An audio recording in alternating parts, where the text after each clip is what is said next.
If you want to understand Brexit and what happened last night, Britain's relationship with the EU, the whole thing, stop. Don't think about that stuff. It's not really about that. This is a global phenomenon. This is a revolt against technocracy and elites telling everybody else what to do. At the end of the day, for the past 20 years, 80% of the people have been told 80% of the time by the top 20% what to do, what to think, and what's good for them.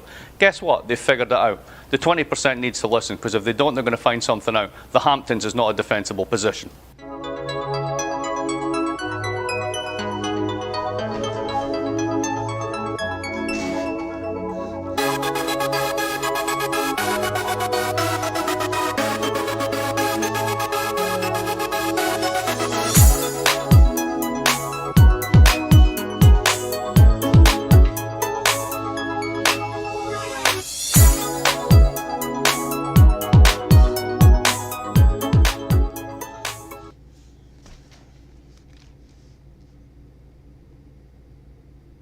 What's up, people? What's up? I don't know if you guys can actually hear better now or not. I actually have another mic working right now, and I'm just trying to see which one actually gives a better recording sound. And I didn't find too much of a difference. Both of these are like condenser mics. So, yeah. Let me just fix a couple of things. This is actually going to be a real short week for me this week. Not the stream is maybe a longer than normal stream. But I have a vacation, sort of. So yeah, I'm gonna actually be able to enjoy my time off a little bit more. Good morning, good afternoon, good evening, good night. If anytime, if you're not catching the stream live, of course I would have all the breakdowns of the episode. Um, when it goes with the video sections on both my YouTube channel and hear me out, Spotify for podcasters. So I actually have been using the Spotify for podcasters. Where I've been putting for a little bit over a year. I've been putting my videos out on Spotify for podcasters. So if you don't know I do that, it's just Spotify Crimson 60620. You can actually catch up on a lot of my videos in case you don't actually hear in case you don't actually use your eyes for it. You can always do the Spotcasters for podcasts. Other than that, what's up, guys? It is Sunday, and as I promised you yesterday with the gaming stream, I am doing a politics stream right now. And of course, I was supposed to start it earlier. Of course, I was. One thing that I did want to say that I did want to make sure that I address with you guys is that I've been trying to find a balance with the warmer weather between me actually doing my exercise because I like to exercise outside, especially in warmer weather. So I've been trying to find a balance with that, actually doing more artwork, and I'm trying to work on a WordPress site so I can get more of you guys can actually see more of my artwork. And doing the streams, doing the politics streams, and the gaming. And I find that is very difficult to do, just because it's just one of those things where it's just like, yeah, it's difficult to do. And yeah, and of course work um, when I have my daughter and I see her, it's a busy thing to do. One of the things and one of the reasons why I push so much, one of the reasons why I try to bring you guys so much content, so much new things is because um, I'm doing it to share my opinion, to share my view of the world, and for financial reasons. I'm not gonna sit back and lie. I am somebody that I need money, and currently right now my YouTube channel isn't monetized. My Twitch stream is, so if you ever want to, go and help support the stream, all it takes is you using your eyeballs to watch the ads that Twitch actually has produced. So if you want to watch me live, you can always, and you see me streaming, you can always watch me on my Twitch channel. And you can always give me Bezo bucks if you don't want to spend your money. That free Twitch Prime subscription that you get for Twitch. That's something that always helps out, always beneficial, and I want to say thank everybody who's actually helped me out and subscribed. You get mentioned in mentioned in every video that I pulled out, and yeah, that's me selling. And by the way, I do also want to say, what's up, Jill? Hey, buddy, how are you? You still want to know you still want to know the width of my ass, dog? Because you always up my ass, so you kind of want to still know what it is. I know, right? I know. I do want to actually go here, since before we start everything, and this is going to give Jill a rousing round of applause. I still have, if you haven't seen it yet,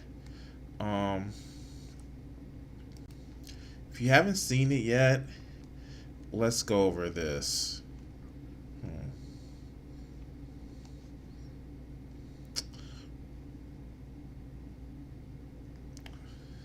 Yeah, I was waiting for you to correct that. Thank you, Jill.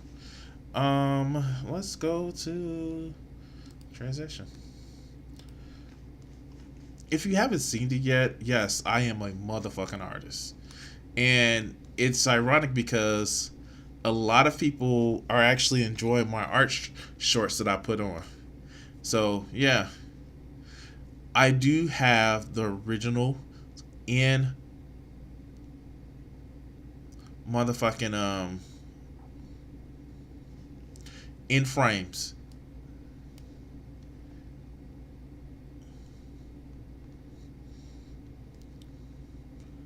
So this is my artwork, and of course you can contact me for even more listings of other art that I have, other creations. This is like one of the recent ones that I did.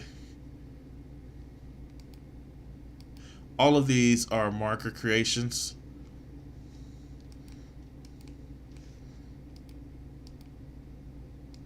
So it's just something that I have. Something that If you want to understand, I want the world to know that I do.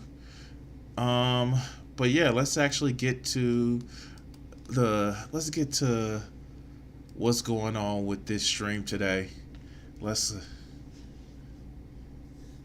$100 in the Biden economy. You help create liberals. Oh shit. This is gonna really piss you off, Jill. Thank you for mentioning that. Delicious. Let's actually get to the first video, shall we?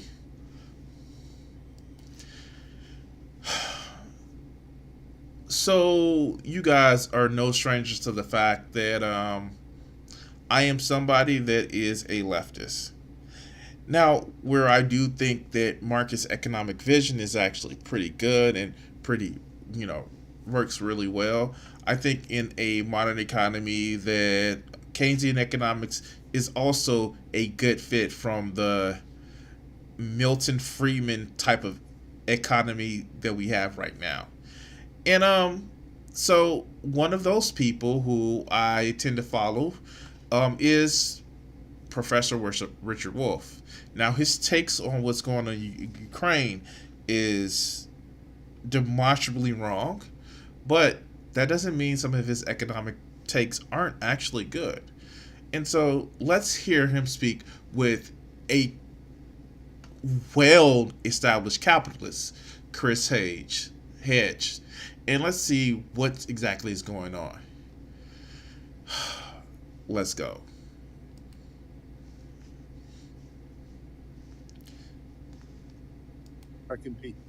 So let's talk about why. Wait, let's go. Go back. Editor, cut this out. Ah, damn it. This video is no longer available. I just recently made a Patreon. So, I guess we're stopping that video. Oh well. That wasn't gonna work. God damn it. Too bad. Oh well. Looks like I waited for that to be off on my list too long. God damn it. I am mad I missed that one. Because I saw a few of them. But no worries. We're going to actually cut that one out. But yeah, we're going to replace that one right here. So, looks like we can't do that one. Oh well.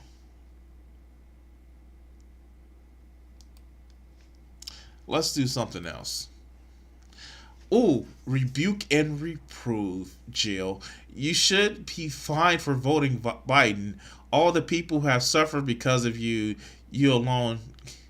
You should not get it one dime. Jill, don't start with me, brother. Don't start with me, brother. Let's go to the next video. All right, so let's go. All right, so let's get to the next video.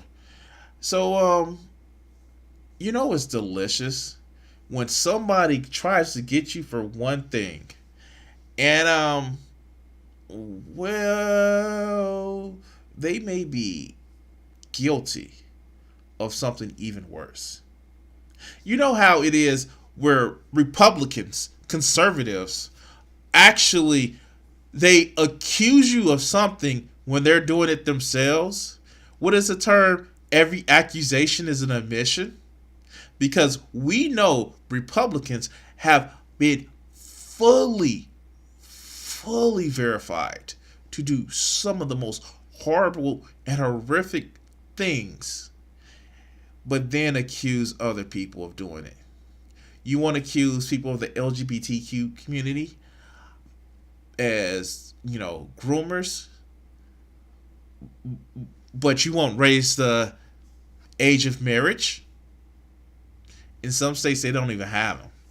You want to accuse people of, protesting for their constitutional rights that they should have. The Fourth and Fifth Amendment, not having, unreasonable search and seizures, also being able to stand your day in court, also being, judged by a jury of your peers and not just, summarily executed in the street. Oh, you're causing issues and violence. You want to protest the government in a peaceful manner, but disrespectful manner? Oh, no, you can't do that.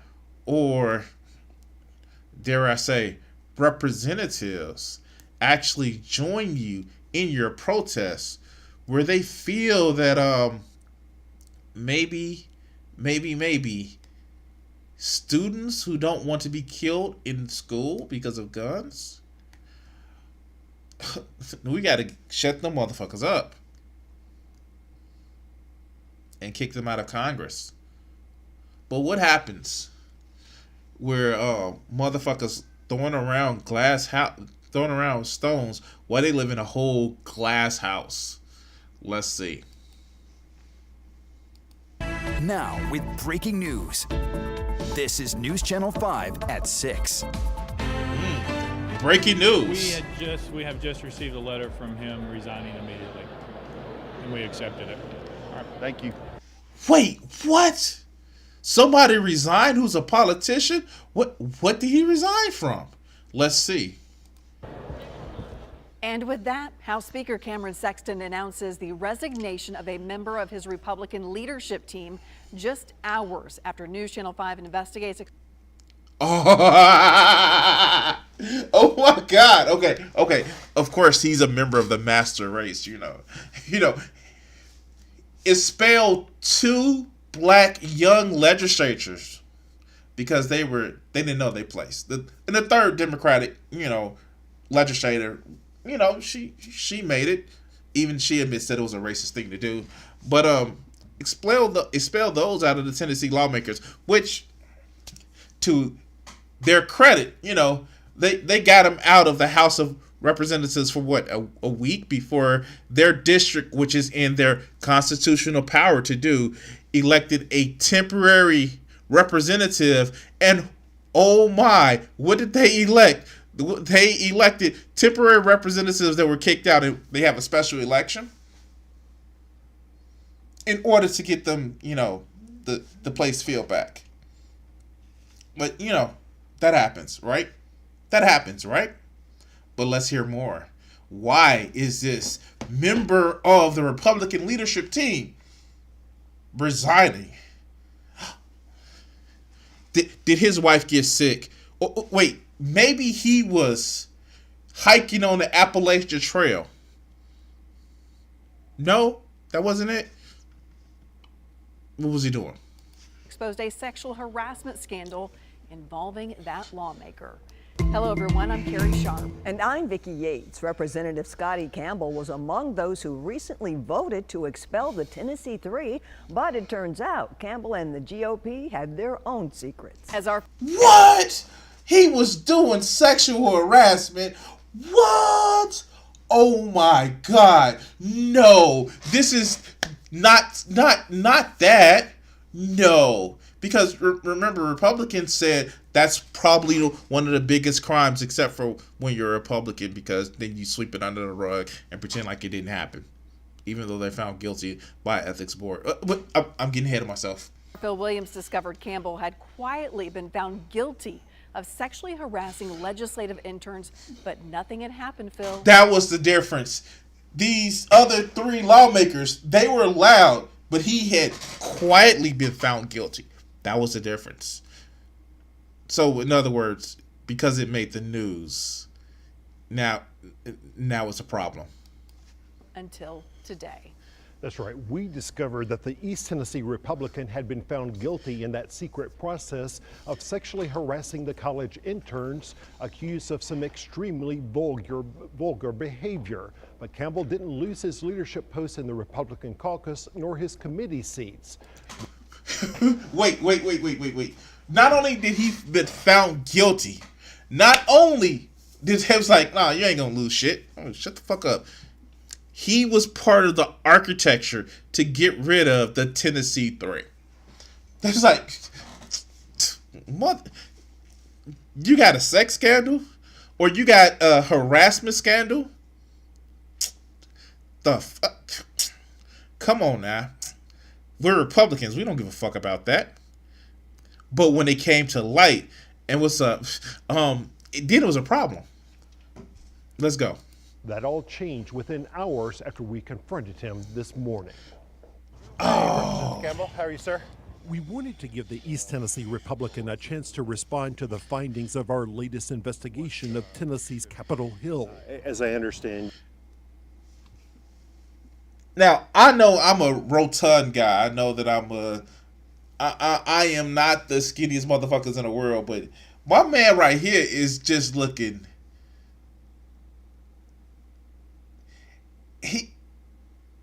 To say disheveled, like, dude, get you a suit that fits. Like, if we can get John Fetterman a suit that fits, my man, you can get a suit that fits. You're a fucking state house representative. I'm just a broke motherfucker that, finds clothes that just has some decency of fit. And guys, if you're a heavyset guy, you can find clothes that fit, that make you look well. It doesn't have to be 3-piece suits, but if you're going to wear a suit, make sure that shit is tailored for you. Make sure that shit is, you may want to wear a compression shirt. I am not against wearing a compression shirt if it makes you look slimmer. But my man, you got Dunlap syndrome. You got Dunlap syndrome. I need you to take care of that. But let's go. You admitted to sexually harassing this intern? Give me just 5 seconds. Okay. Oh, he just shit himself. He's like, give me 5 seconds. I need to finish now. Okay. In fact, Scotty Campbell already knew we were investigating some serious allegations. Hold on just a second. Had to drink about water. his relationship with. Now, at first, and I will let you know that I am an asshole for this.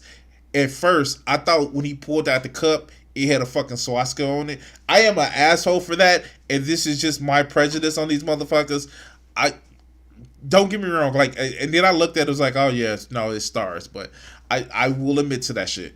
But let's go.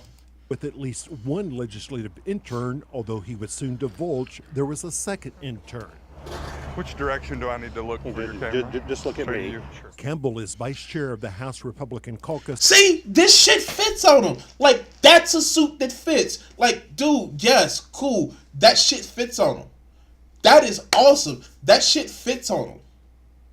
But before, he was just looking disheveled. I don't know why. Maybe it's just me. All right, let's go. And when 3 Democrats engaged in a gun violence protest on the House floor, he voted to expel all 3. Yet this memo obtained by News Channel 5 Investigates shows a secret ethics panel recently concluded that based on a staff investigation, the ethics subcommittee finds that Representative Campbell violated the legislature's sexual harassment policy. So remember what they said. It's about decorum. It's about making sure it's ethics, and this was actually in a subcommittee. They actually had these motherfuckers. This was not just in real secret. They actually had a vote in a fucking hearing on this. It is a hearing on this. But let's go. I had consensual adult conversations with 2 adults. Off property. I had consensual conversation with 2 adults off property. My man, no, that's not how that works. If it's related to work, I don't care what the old Steve Harvey joke is. That's fucking up. I'm sorry. It's fucking up. And hey, cool. Look, if this was 10 years ago, 20 years ago, then like wherever the like situation happened, like where it was rules, but this is after Me Too. I'm just saying. Yeah.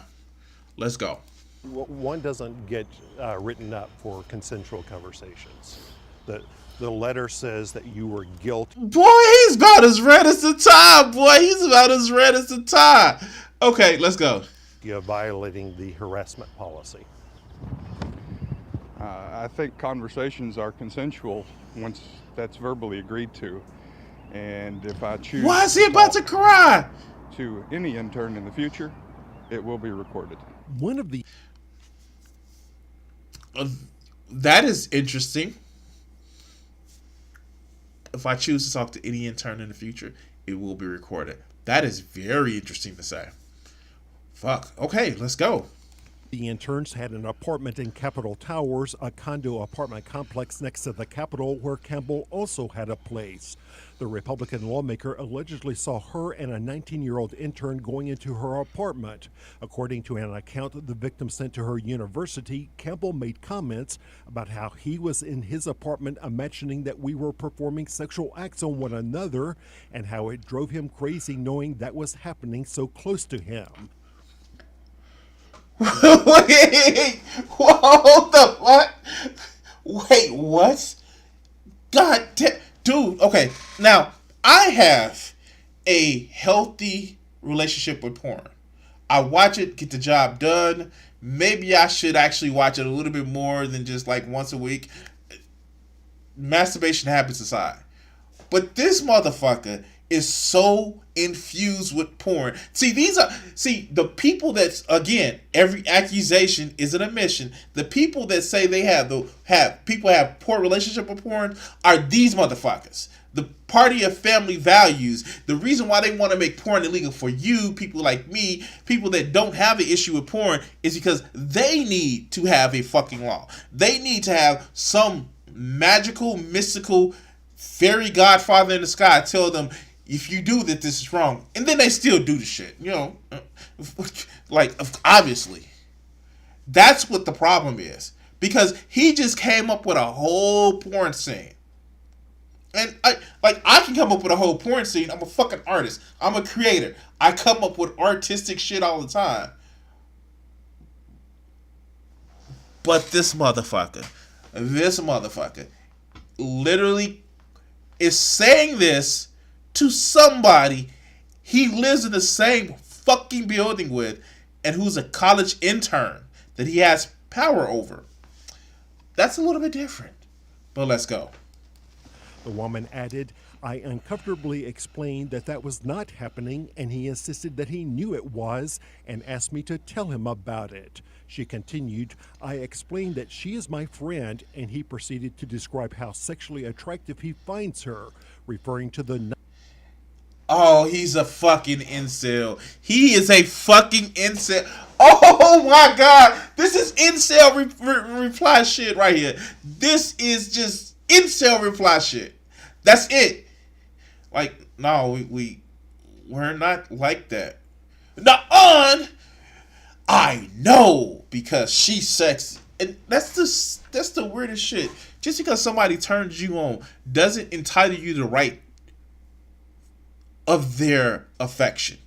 I know a lot of people think that. Look, check this out. And I think this is a problem that you get with a lot of the guys who are transphobic. And I'm going to come closer. Just because you are attracted to somebody doesn't mean they're attracted to you, or doesn't mean they have to sleep with you. And that's why, you get a lot of people who are just, whoa, why all these trans people, these people in dresses that I'm attracted to also have penises that I'm attracted to, they have to be illegal because that's bad. I think this is a case of that. Not saying that the young lady is trans, but it's like, I'm attracted to you, so I should be turned on by you, and you should be turned on by me. That's not how this works. And before, like, some people say, like, oh, this just shit no man. No, I know a few women who believe that shit too. Trust me, I do. But let's just go. Let's just finish this.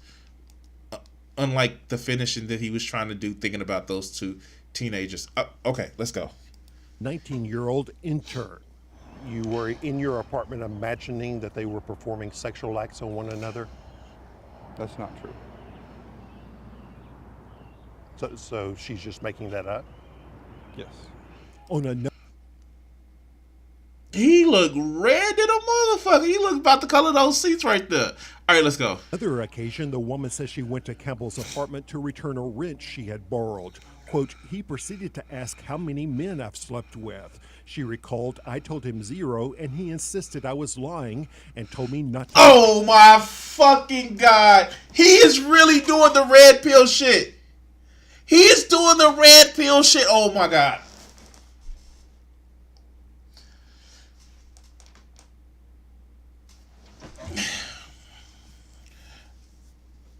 He's doing the red pill shit. He's really doing the red pill shit. So, how many times have you rode the cock carousel? None. You're a lying slut. Oh, that. Wait, what? Like, the rest of the statement is telling. Let's finish the rest of the statement. Lie. He then proceeded to ask how many women I've slept with and said he bets girls go crazy over me. So, either if she hasn't slept with a man, then she's lying and she's a slut, and then she sleeps with women. I know this is actually weird for somebody on the left to actually say, but there are some people that are just straight. I know it's like, look, it's not above if you're bi, if you're pan, but it's just a preference. Like, hey, preference. I'm straight myself, and it's like you don't have to think less of other people because I don't care what naughty parts you put into other people's mouths or other naughty parts. It doesn't fucking matter. But to just assume that because somebody isn't having sex, they're A, lying, and 2, then they must like the opposite of what you expected them to like, then dude, log the fuck off of Pornhub.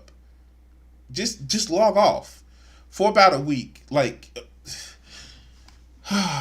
as a cis woman, it's normal to me that guys blame me for their fantasies. The whole tempers thing, no doubt, is even worse for trans women.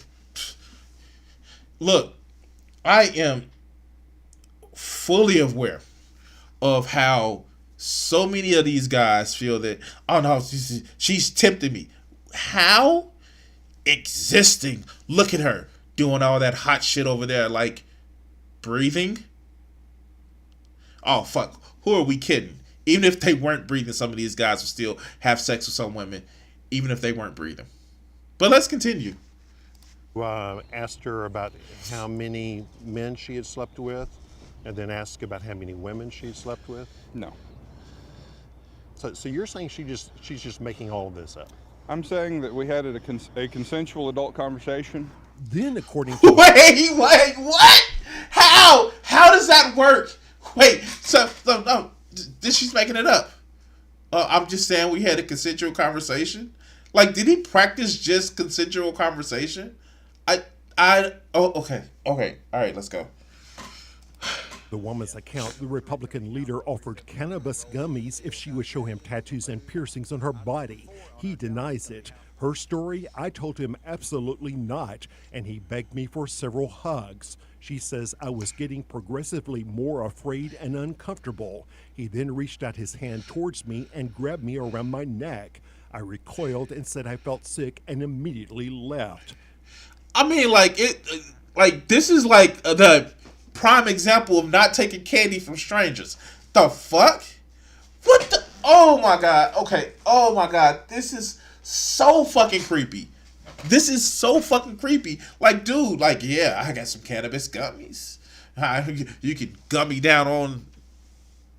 I'm not gonna even want to finish that statement. It's just too much for me.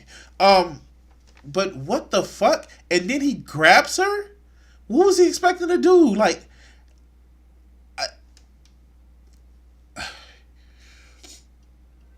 oh, okay. All right. Let's continue. Again, Campbell says he didn't think he did anything wrong. I was told that if anything ever crossed the line, they would tell me directly. And I'm hearing it from Phil.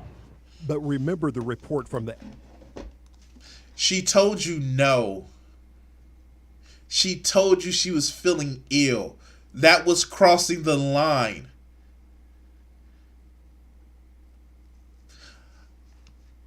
She was telling you you were crossing the line.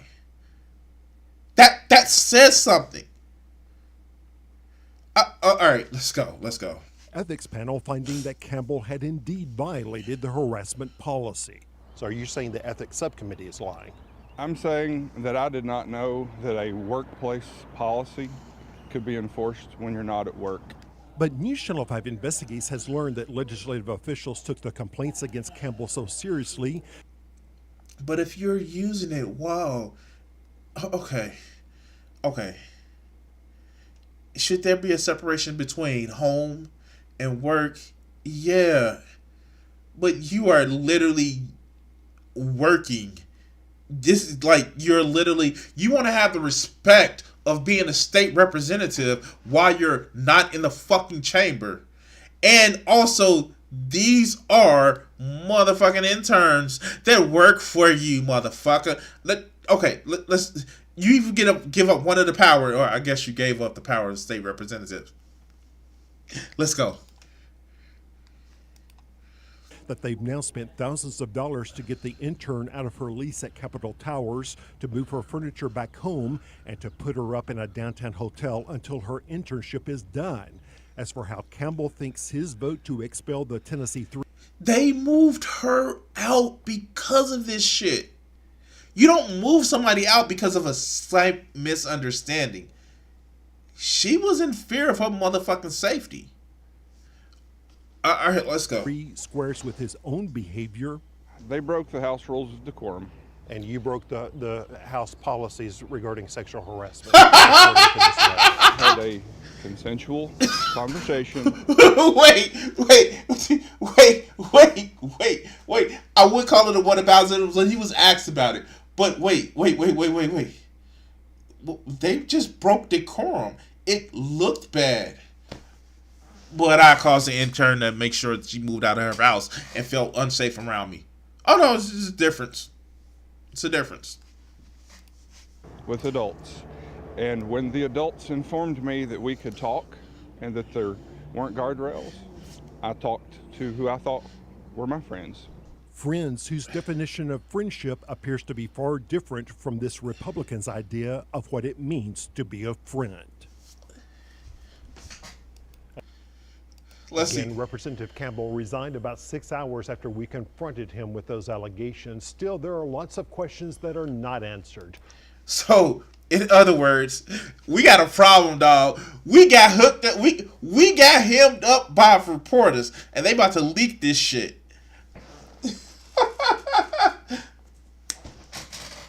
Paper. Wait, what are you talking about? We said it was nothing. Paper. But we just won, guys. Your plan fucked up both ways. Give me your paper. Your letter of resignation now. And you know what? I can't even blame them because they already have... The Tennessee Republicans have to deal with the shitstorm of other people saying like, okay, if you hit all three of them up, get all three of them fucking out. Why did you do the shit that feeds into the narrative that a lot of these motherfucking people, libs, and people on the left are gonna do? You did the motherfucking thing that they accused us of. And now this jackass is sitting up here and getting caught because of this scandal. Fuck. Give me your letter. I'm just done. I'm done. Just done. That is undeniably, in other words, in News Channel 5 Investigates has came up with this story. And I'm sorry, I know it seems cliche. What else did they come up with? What else did they come up with? This is the most ironclad. What else did they come up with? It seems to be like, oh, okay, cool. Let's see what else we can find. It's just hilarious. It is hilarious. But anyway, if every accusation is an admission. Every accusation is a mission. And by the way, Vicky, I get what you're saying, and it's just like, I will tell you this. I'm going to tell you something that a lot of incels and a lot of people who just think there's a competition between men and women about dating or whatever it is. I have friends who are women. I non-binary. I know a few trans people. Here's the thing. I know that the best way to get in good graces with people is to treat them as you want to be treated.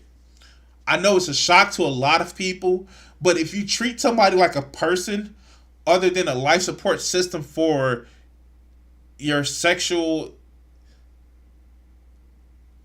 expression, if you just treat them like a person, they're more inclined to kind of like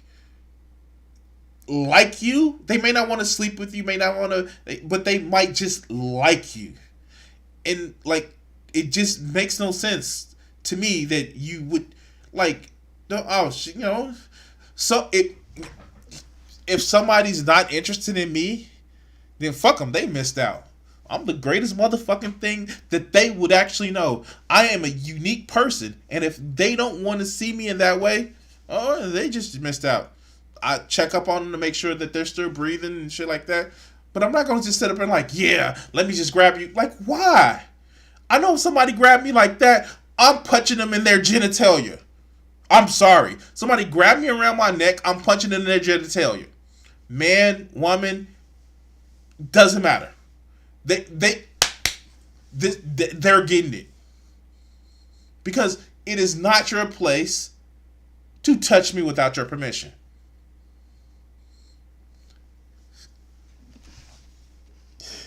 Anyway, like, share, and subscribe. Remember, I'm trying to hit 1,000 subscribers on YouTube by June 1st. Help me out with that. We got a little bit less than a month to go, and we're a little bit less than 150 away. If you can help me out, that'd be great. We're going to cut this video segment here. All right. Whew. That is fucking amazing. You know what? And the thing about it, and I'm going to say this. What I want a lot of these mental spirit guys to actually realize is this. Just be the person that you want to be around and not the person you want to be like. That solves so many fucking problems. Be the person you want to be around. If you want to be around somebody if you genuinely want to be around somebody that is cool to hang out with, that's not always, flipping the fuck out or angry about something, then don't be that person. If you want to be around somebody that's, again, not just dumping every emotional problem and load, be it anger, be it sadness, be that person. And I'm not saying that you can't reach out to your friends for, support or help. I fucking do it all the time. But be the person you want to be around, not the person you want to be like. And my God, how many of you guys really think that a lot of these people want to be around somebody like Andrew Tate? Let's just do this. Let's go this. I want to go into this next video. pretty quickly. We're not going to take much of a break with this because this actually leads into it. How many of you people actually think that a lot of these guys want to be around somebody like Andrew Tate and like be on the superficial level? And I'm not talking about be like him. I'm not no. I'm just like not have his money or his quote unquote infamy.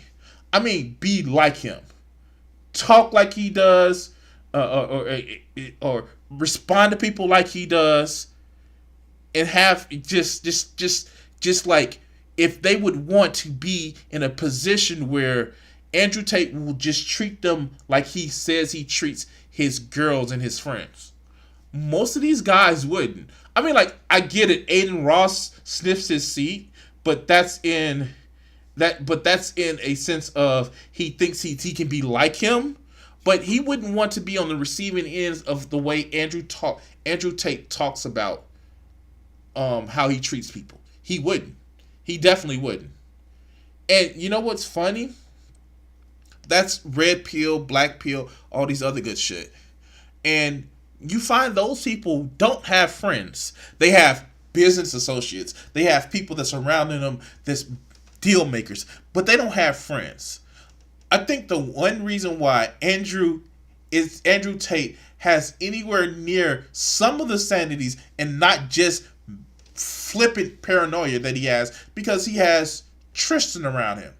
I don't think he believes that his brother would like backstab him, but when it comes to true friends and not acolytes or disciples, I don't see how some of these people can actually stand or be around some of these guys.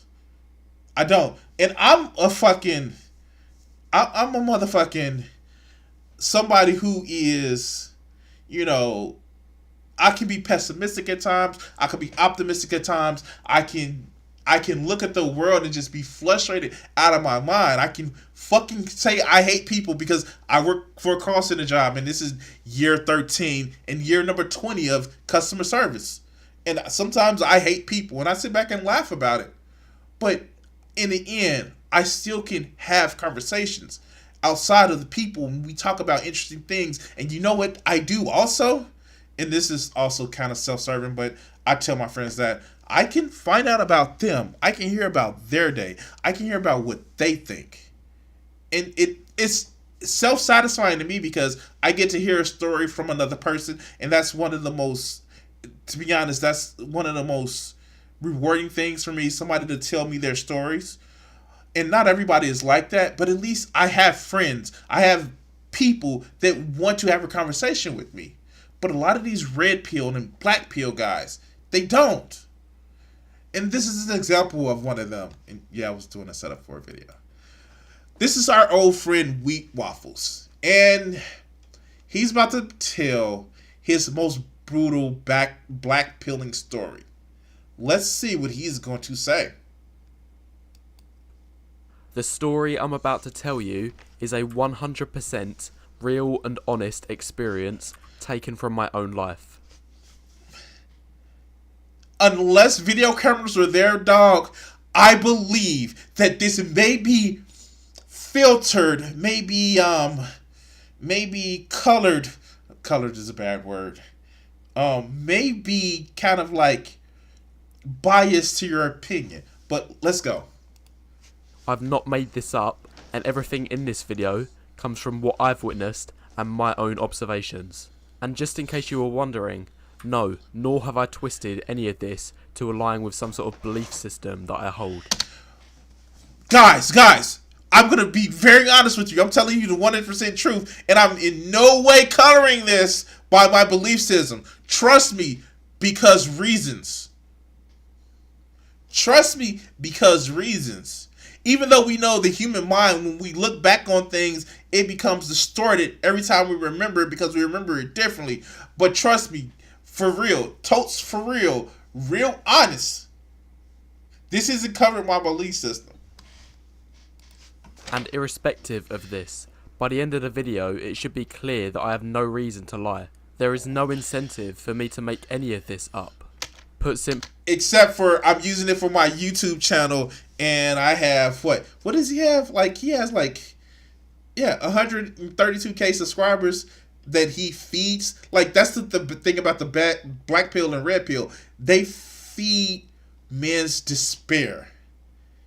And yeah, this is plain and true. Let's go. Simply, this is the plain and simple truth. And, like, to be honest with you, I know it may seem like I'm poisoning the well with the way I'm responding, but this is still poisoning the well. This is still laying a groundwork to see things the way you want it to be seen. He's just doing it in his way. But let's go. So before I get started, I'm first going to give a little bit of context about myself. So this is me, and this is a little bit of information about my background. So, at least by Western standards, I'd say that I had a fairly average upbringing. Not rich, not poor, somewhere in that middle 90%. And I'm not saying that in an ungrateful way. Obviously, I'm thankful and fortunate for the upbringing that I have had. Okay, so, guys, I'm going to say something with this. And this is going to be me just kind of like, just being that asshole. And I'm going to go this, and I'm going to say this.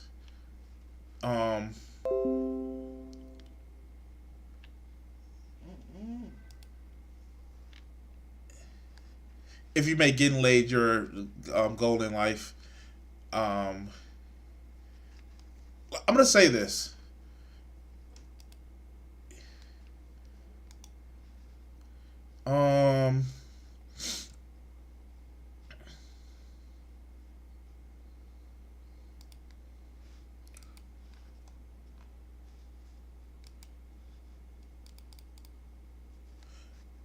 And this is just not me just like shitting on this man. I'm going to be very honest with you. Very honest with you. And I actually have a picture. This is not me doxing or anything like that. But listen to this. Watch this shit. And let me see if I can keep the mic up.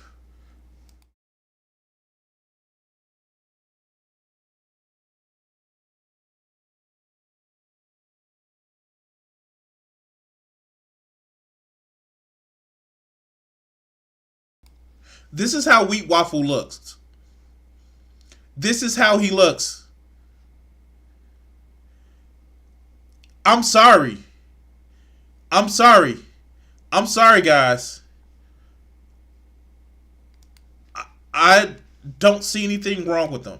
Of course, I'm not somebody who's attracted to guys. I just, like, I don't see what the big problem is. If you have an issue with getting into relationships and actually getting to have people find you attractive, my man, you're not disfigured. You don't have admit it, you don't have a cool scar going down the side of your face like, yeah, I'm the motherfucking man. Like, dude, you just look normal. You just look normal. That's it. So all this looks bullshit. All this looks bullshit. Is just that. But let's let him cook. Let's let him cook. And I'm aware a lot of people have things significantly worse, especially out of the developed world. But just to give some context, I'd say my upbringing, at least by Western standards, was average. I'm about average looking, so I don't have any deformities to my face, my health, or my body, anything like that. I'm 5'10" in height, which again, in the West, is bang on average height. I weigh 100. No, motherfucker. The average height for men in the West is 5'7". You dumb fuck. This is the shit that I'm talking about. All of these motherfucking expectations that a lot of these guys put out there, when they either meet or exceed, then they try to say, oh, it's something else. Motherfucker, I am 5'7". I have been married. I've been in long-term relationships. I've been in medium-term relationships. I've been in short-term relationships. I've been in relationships since that night. It is not a problem. I am more than 73 kilograms, which I think totals out to be what, maybe 150 pounds, maybe 180 pounds. Oh, 160. I'm sorry. There it goes. And you're complaining? Not only that, lookism is a big part. It's not even lookism for women. It's the lookism between men. So, let's go. 160 pounds or 73 kilos, which, surprise, surprise again, is average healthy weight for a man of my height. So if you're not getting the idea by now, pretty much everything in my life is very average. But I am slightly above average intelligence. The existence of your YouTube channel proves that's not a thing. Never taken an IQ test, but I'm guessing it's around the range of 120. And lastly, I don't have anything else about me that will be starkly noticeable. So I'm not balding, I'm not fat, I don't have a high-pitched squeaky voice, I don't have high levels... Wait.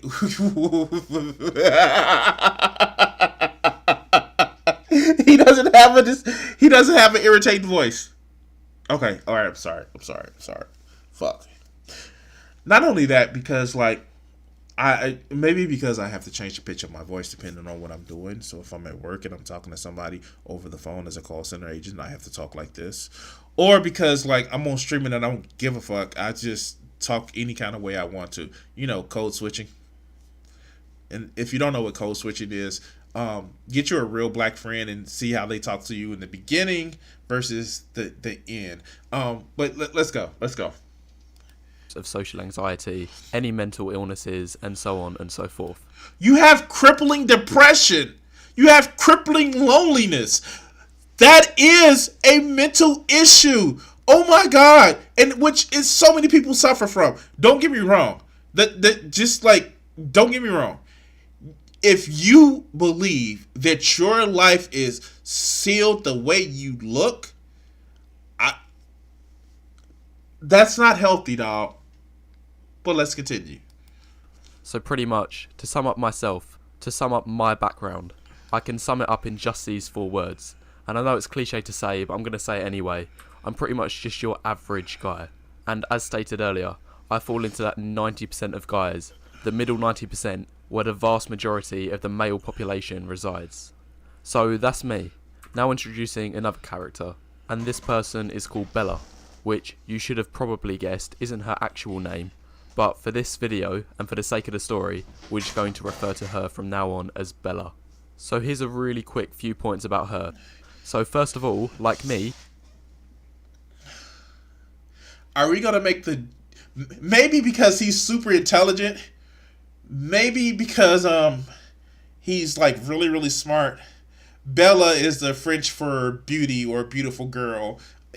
Like in slang, I know, but Bella means beauty in French. Maybe he's gonna play that trick because he's super smart and like, or has higher than average intelligence. Maybe that's okay. Let's go. She also had an average upbringing, not rich, not poor.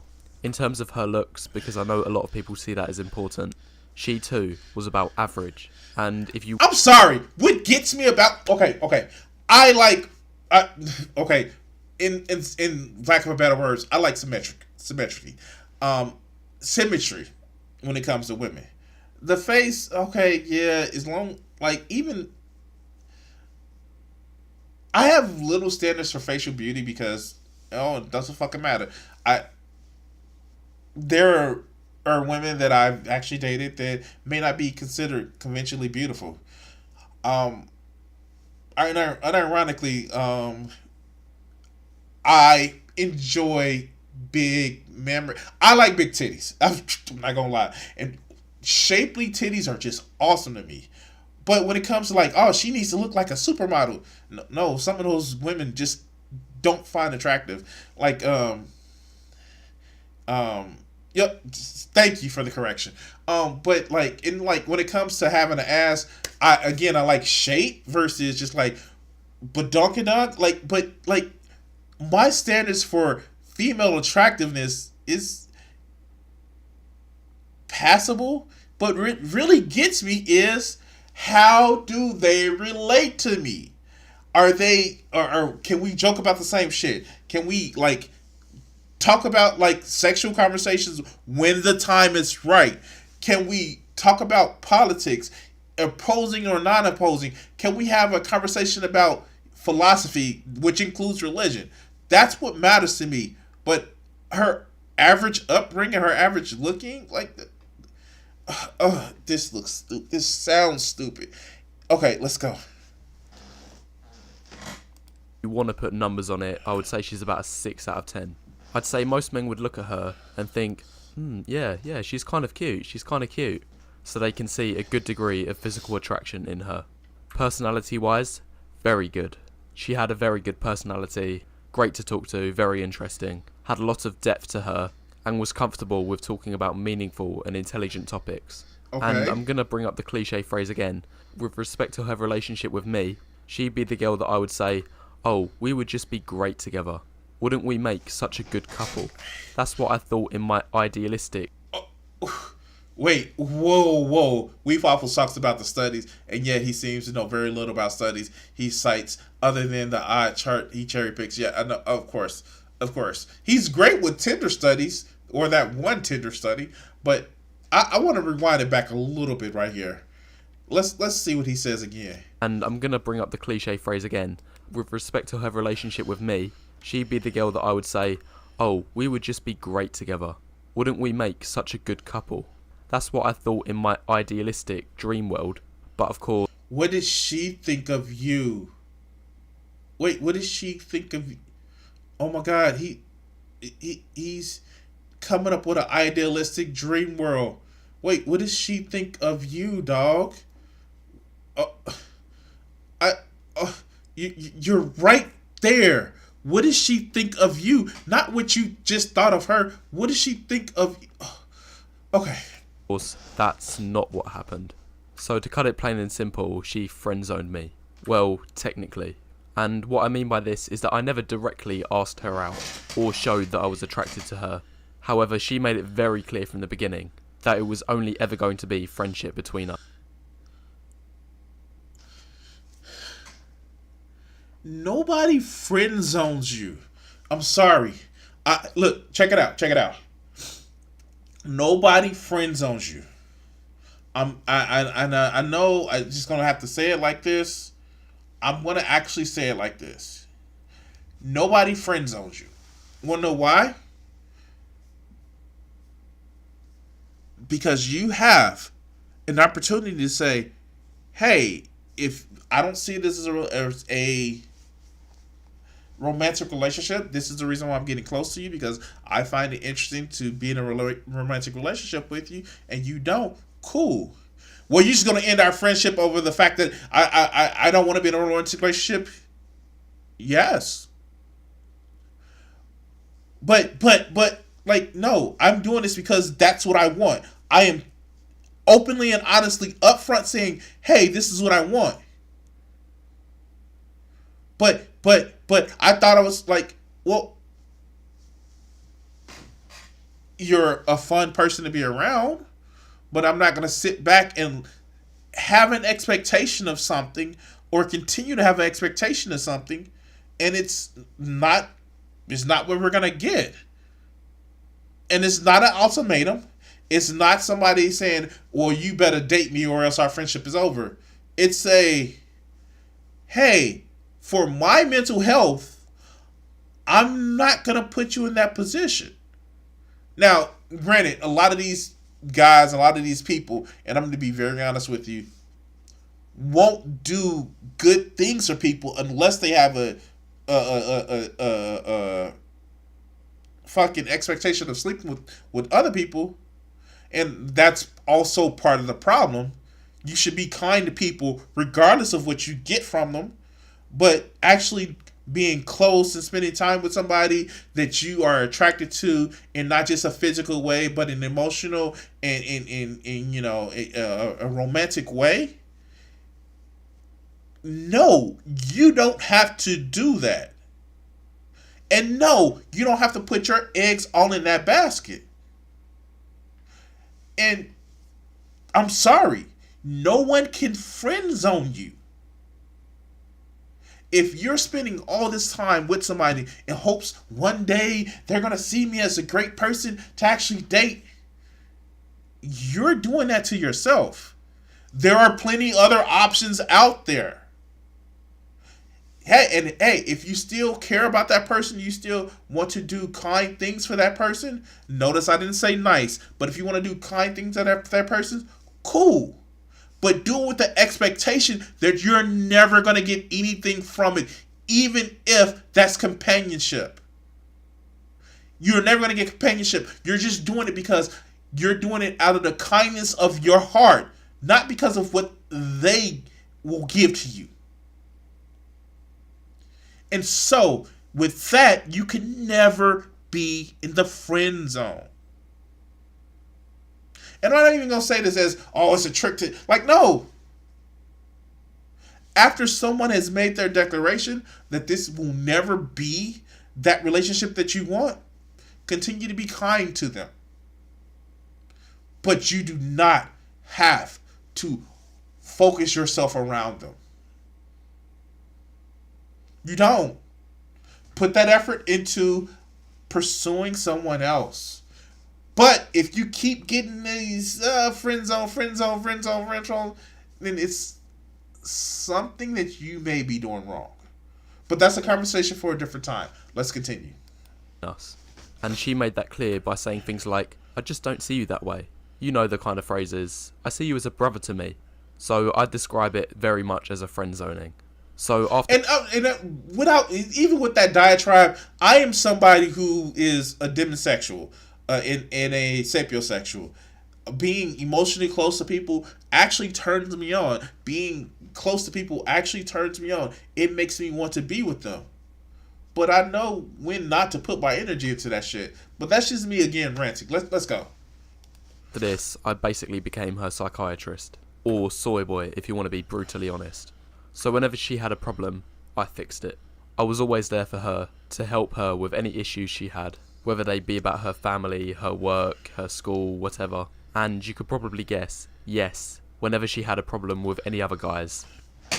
And see, at some point, you have to say no. Remember I was saying earlier, be the person that you want to be around? This is also that shit. I'm sure this young lady that he's talking about wouldn't want to be around somebody who was constantly dumping on her, who was constantly using her for issues. It applies across the board. Be the person that you would want to be around. And what's if the story is true, she's using you because you're allowing an abuser, because that's abusive behavior. If somebody is constantly being emotionally manipulative to you, but yet saying that they don't see you that way, that's emotional abuse. Guys, I need you to understand this. And I'm specifically talking to the heterosexual guys who feel that they can't find somebody, so they allow themselves to be friend zoned with people. It's emotional abuse for someone to constantly tell you that they don't see you like that, but still require you to be the associate, the friend, the like a brother to me, and still keep you around for their mental satisfaction. That's emotional abuse. You do not have to put up with that bullshit. It's emotional abuse. No, she's not hitting you. No, she's not calling you out of your name. No, she's not saying that. She's not technically saying that you are trash. But that's emotional manipulation and abuse. You are better than that. You are stronger than that. And to allow for someone to use you as an emotional crutch while always telling you, no, you're like a brother to me, you're like a best friend to me, it's emotional abuse. If you saw your sister being treated that way by a guy, you would have an issue. Don't be a victim of emotional abuse. Like I said before, don't make sex go. If it happens, great. If it doesn't, also great. Yeah, no, exactly.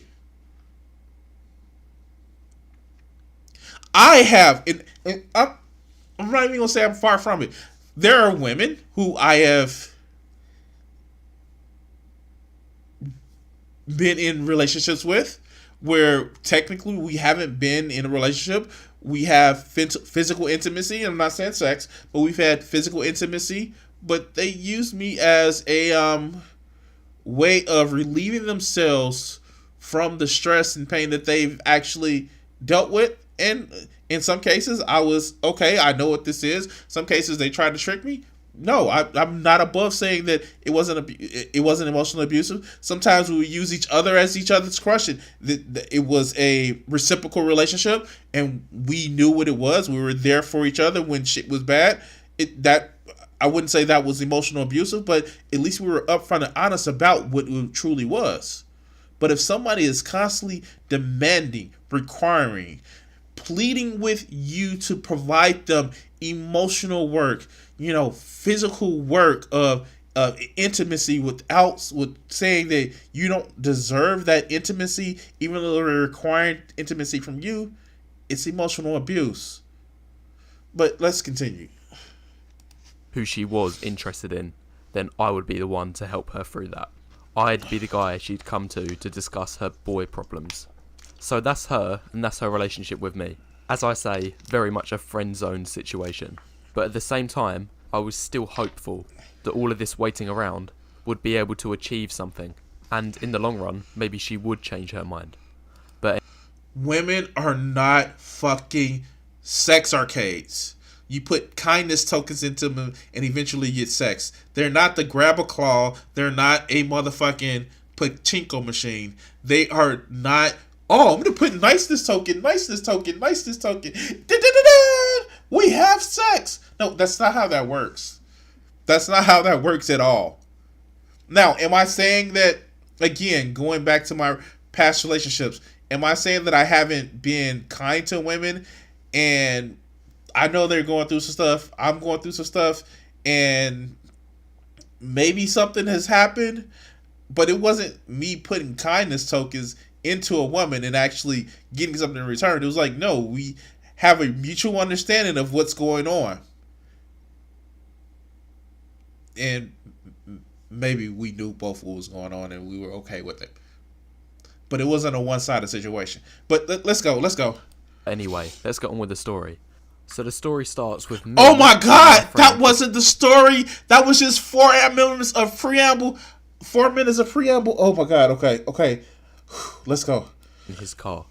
And again, not his actual name, but we're just going to refer to him as Jason. So we were in his car, and this was sometime during the day, down a road similar to this. Now Bella, she wasn't with us, and she didn't know that we was going out.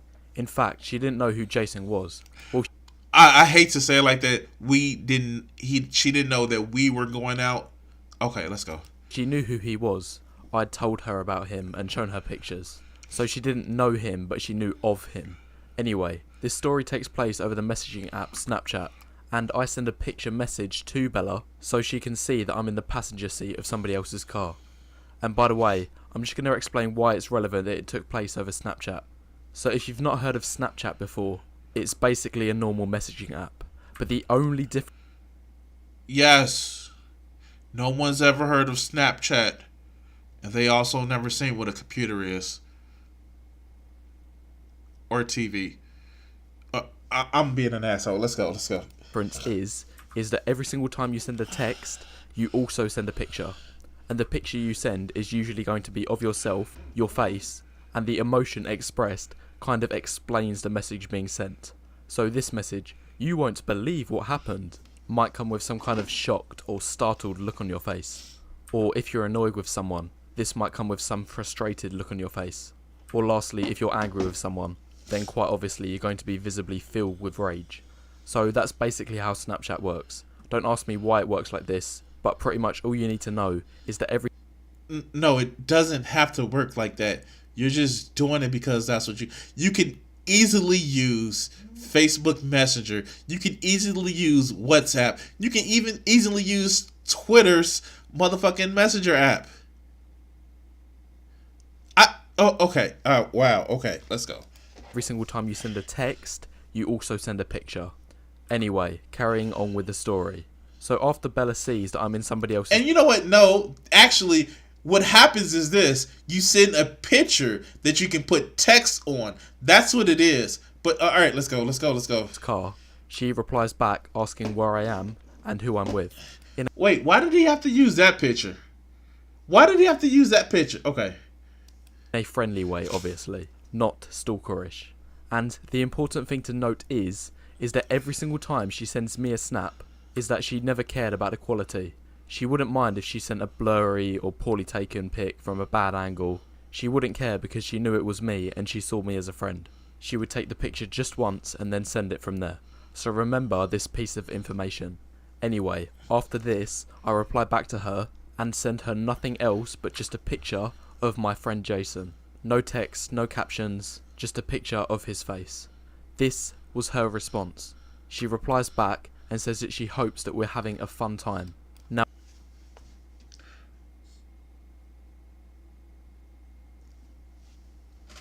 it's so many things that I can say about just that exchange. First of all, if we're telling if he's telling the God's honest truth, if he's telling the motherfucker Susano's honest truth here, one. And we're just gonna say it from his side of the story, right? Why does it matter who the fuck I'm with? We're just friends. Why the fuck does it matter? That would be the end of the conversation, point blank, period, right now. Why does it fucking matter? I'm sorry. And even if you want to make her to be the evil, mischievous, devious bitch that you're trying to make her to be, why the fuck does it matter? I'm busy. I am somebody who's poly that dates multiple people at the same time. And even I know, even for every friend that I have, even friends that I'm interested in, even friends who are monogamous, and I've set a standard that, hey, I find you interesting to be around. When I say I'm hanging out with a friend, they don't even fucking question it. Because I've set that standard of respect. Hey, I'm hanging out with a friend. But this bullshit, again, it goes back to you allowed yourself to be in the fucking friend zone. And I don't give a fuck if it's a distorted picture, crisp picture, motherfucking model headshots. I don't give a fuck. And again, he's not using the right picture. These are not obviously not the young lady.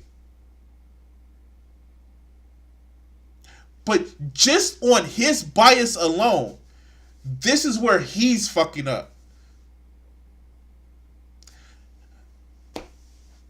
Okay, sure. And, yeah, I don't know. Maybe she didn't want to send an ugly picture to somebody that she didn't know. But let's go. Now, it should be very evident that the content of the message means nothing, but the thing that was relevant, and this sticks in my mind so much, and that was the picture of herself that she sent to me. So, wait a minute.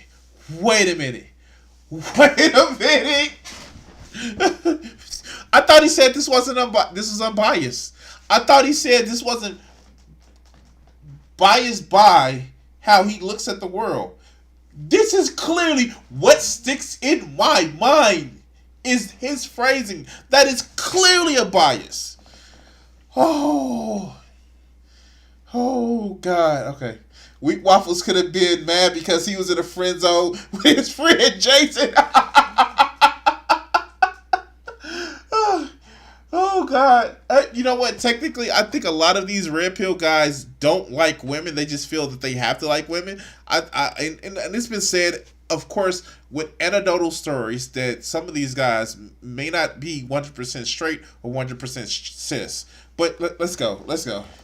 And what I noticed is that as soon as she saw my friend, she made sure she looked pretty. She made sure that it was taken from a good angle. She made sure her hair looked good. Now, this left me stunned, and I wasn't sure at the moment, but 3 snaps later made me 90% sure on what was up. And in fact, the biggest confirmation that I received wasn't until Jason was back out of the picture.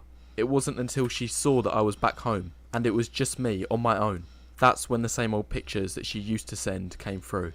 I just found this unbelievable, that she showed two faces of herself. Whenever Jason was around, she'd show this face. But just me, and she would show this face. And as I say, that day made me 90% sure of what I was thinking. Maybe because she knows you and knows who you are. Yeah, no, fuck. Like, I'm sorry.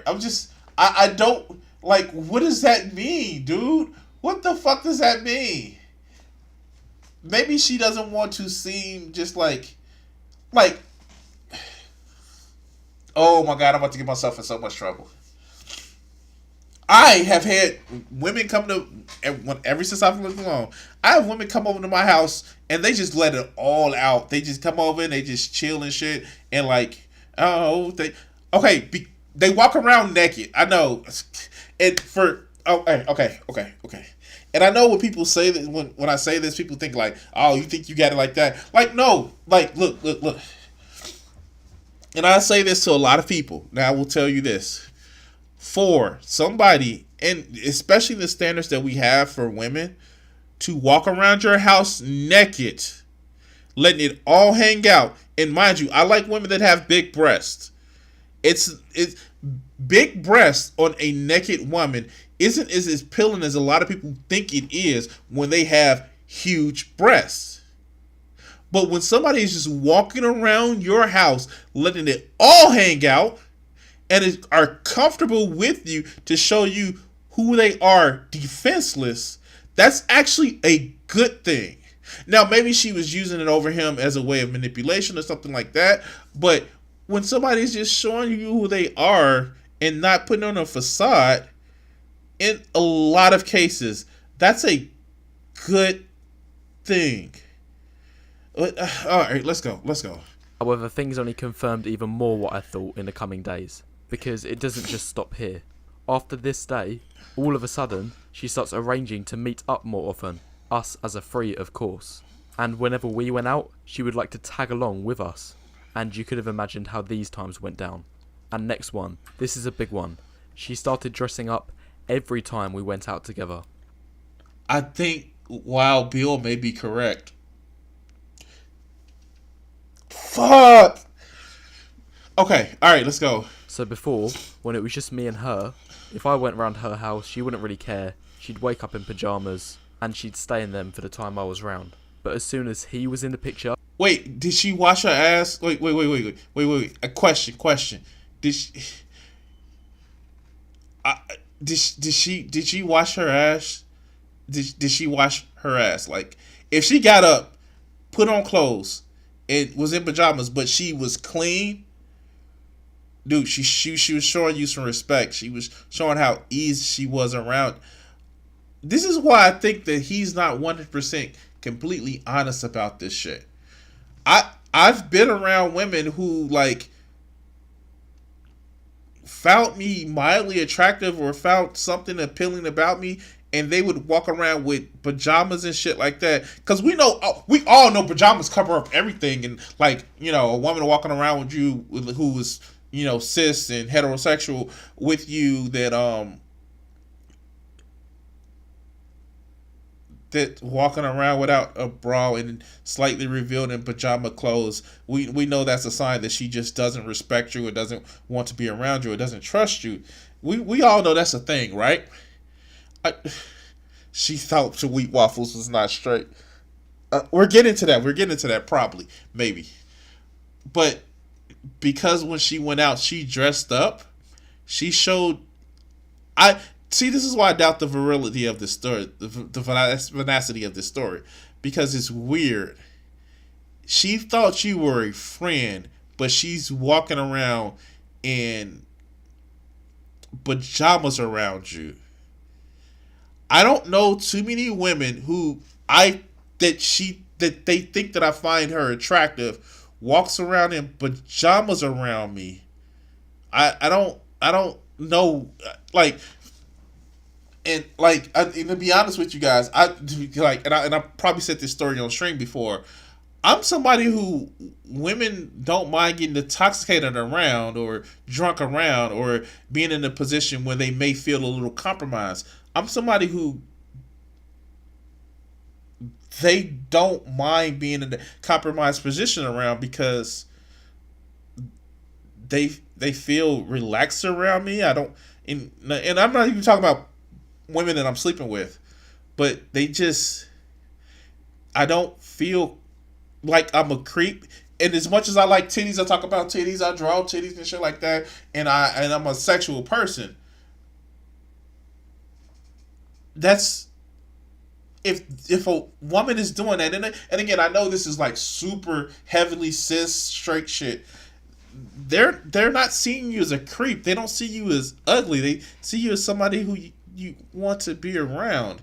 And again, I know I don't want this to conflict what I'm saying. You can't put niceness token into a woman and actually get sex, but my man, you can be genuine and kind to people, and they want to be around you. Fuck. So Wheat Waffles is making it up. Do you think that he perhaps is just twisted on his usual homoerotic fantasies that he has involving Jason? I don't know. Wow. Jason. Then Bella made sure that she was wearing her best dress. Furthermore, it still doesn't stop there. She also made sure she wore makeup when it was us three. So before, when it was just me, she didn't really care. She didn't put in effort. She didn't care if her hair was a mess. However, as soon as this guy turns up, then she starts worrying. Then she makes sure that her appearance looks the best. And the final nail in the coffin that confirmed everything that I was speculating was that just 3 weeks later, they made it known that they was officially going out. So that's it. Now this is what I took from this experience. I'm going to break it down from both my side. Bet you he took the wrong thing. Bet you he took the wrong thing. Alright, let's go. And Jason's side. So me, I was always there for her. I always listened and gave her emotional support and built a really strong connection. And this even showed in the things that she said. Have a listen to these. Some of them are brutal. Wheat, you know you're the only guy I feel comfortable crying in front of. Then there's this one. She was a girl who was very much a part of the all men are jerks movement. And whenever she said this to me, I was always confused. And sometimes I'd blatantly respond and ask, so does that mean that I'm a jerk too? And she would always respond, oh no, you're one of the good ones. Then there was this time. Wheat, I know you're going to find a good girlfriend one day. And I know you're going to make her so happy. And lastly, this one's probably the most brutal. Wheat, you don't know how much I value our friendship.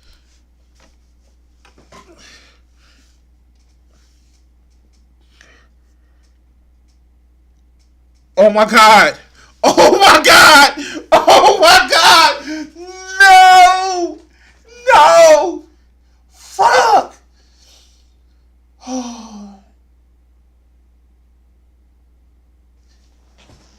If he's telling the truth, she was slapping him with the relationship. She probably thought that, again, that he didn't like women. Or he didn't find her attractive. I hate to be vulgar with this. She was throwing the pussy in his face and said, all you have to do is just continue to be as strong in my rocket that I needed. But you have to tell me that you find me that way. He even said it, that he never told her how he felt. Oh my God. Oh my God. I'm about to throw the fuck up.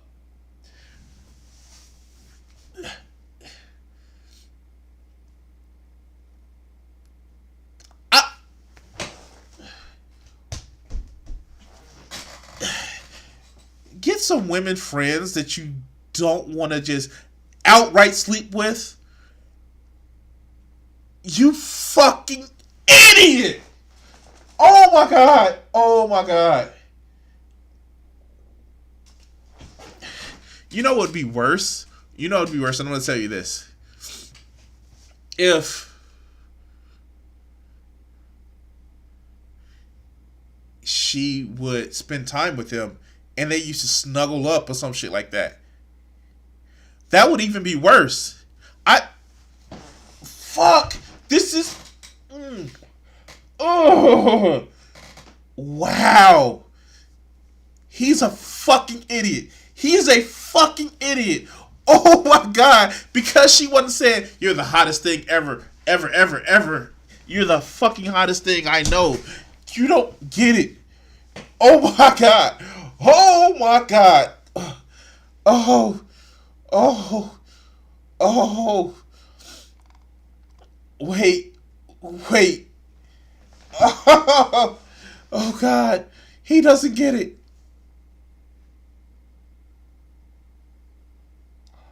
Let's finish. Now hearing these things sucked, and it should be fairly obvious to see why that is. Now let's have... No, it's not. It's not. Oh no. Oh God.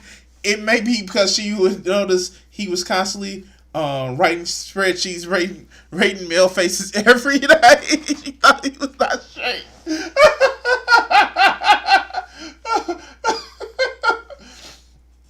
Oh my God.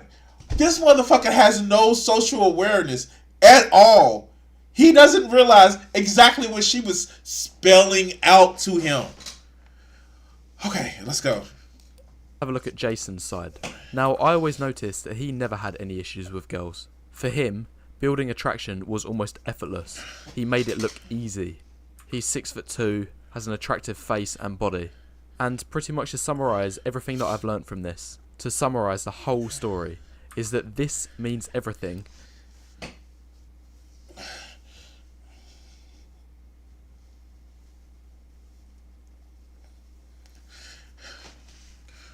With the right motherfucking attitude, which is treat women as equal to you and that they're people as well, this guy gets more sex than a jerk who looks like this. I'm just gonna be honest with you. Over here, this guy right here, I know you see my mouse, gets more companionship and would have the pick of women wanting to give him maybe not first night sex, maybe not first week sex, but consistently sex on a consistent base than this guy. This is swinging for the home run.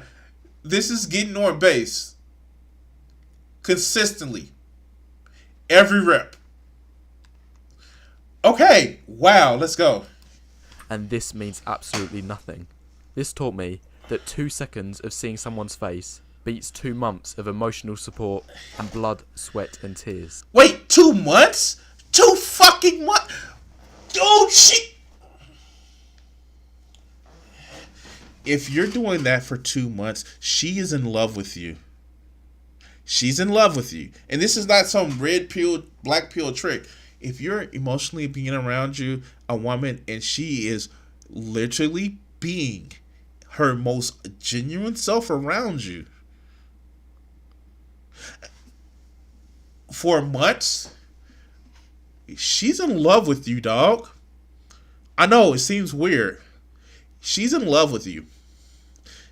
You just didn't show her sufficient interest, or she's not the real type of girl that you like. If anybody tells you, if a woman tells you, and again, I know this is going for the straight guys here, and I understand my audience, but if you're a straight guy, and a woman tells you you're going to make some woman really happy someday, they're lamenting that they can't have you. They're lamenting that they find something in you that they just want to love, but they don't either feel adequate about having, or they've done something to fucking really mess up that situation.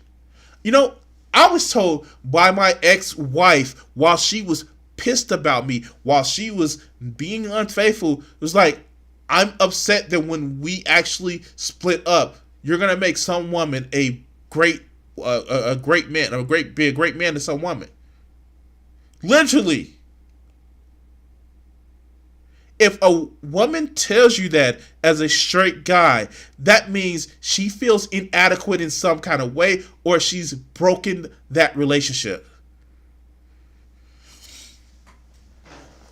Wow. Fuck. All right, let's go. And just in case I get a few angry people in the comments, no, I never felt entitled to her affection or that she owed me something in return for all of the emotional support and time I gave her. I was never expecting anything in return. In fact, no bullshit. No, and this is from an egalitarian motherfucker. No, yes, you know what? If I give somebody emotional support, if I give somebody, acts of kindness, I am owed them being well. That's what I'm owed. If I'm putting effort into making sure you're okay, I'm at least owed you being well. Anything above that, like, do I feel like I'm owed you touching my penis? Nah, that's just, and some people that I'm kind to that I wouldn't even want to touch my penis. But I'm owed them being well. I'm owed them being okay. And I'm owed, if I was going through a situation where I just need some emotional support, they can offer at least something, even if it's just to listen. That's the only thing I feel that I'm owed. Because, you're somebody that is in my life and you have the benefit of being in my life. Does that sound like real, like, self-absorbed? Yeah, I know, but still, you know what I mean.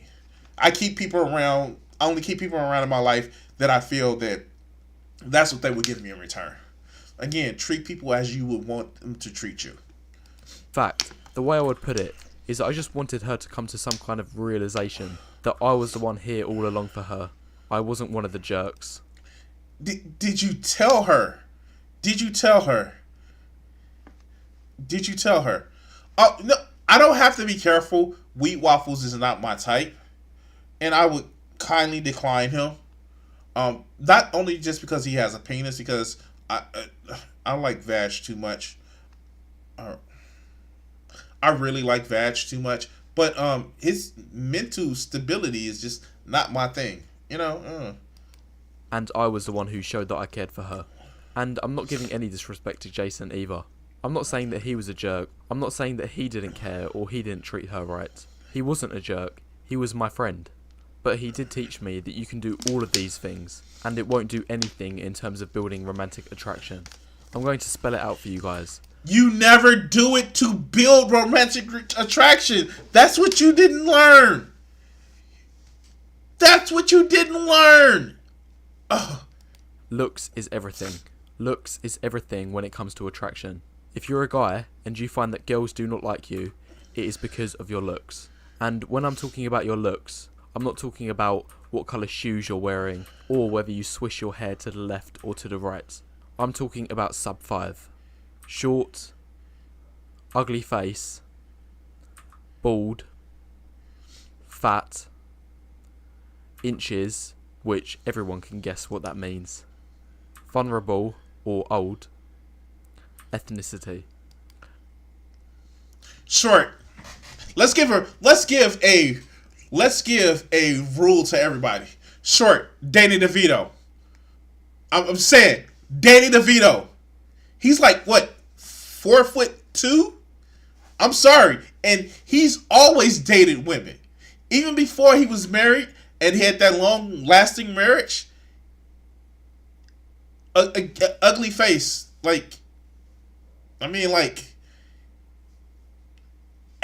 There are people who are ugly that slays all kinds of motherfucking vagina.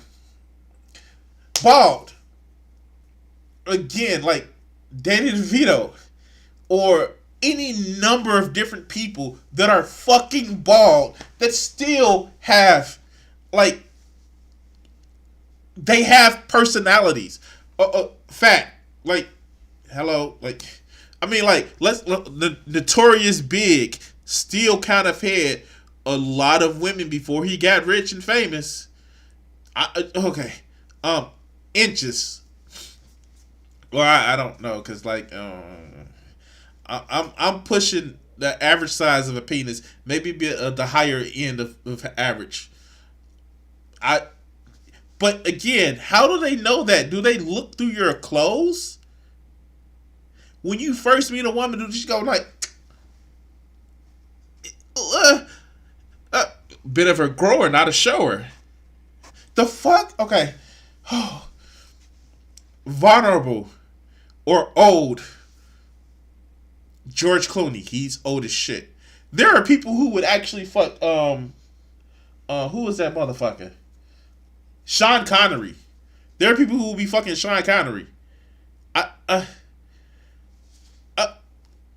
Or ethnicity. These are the things that matter.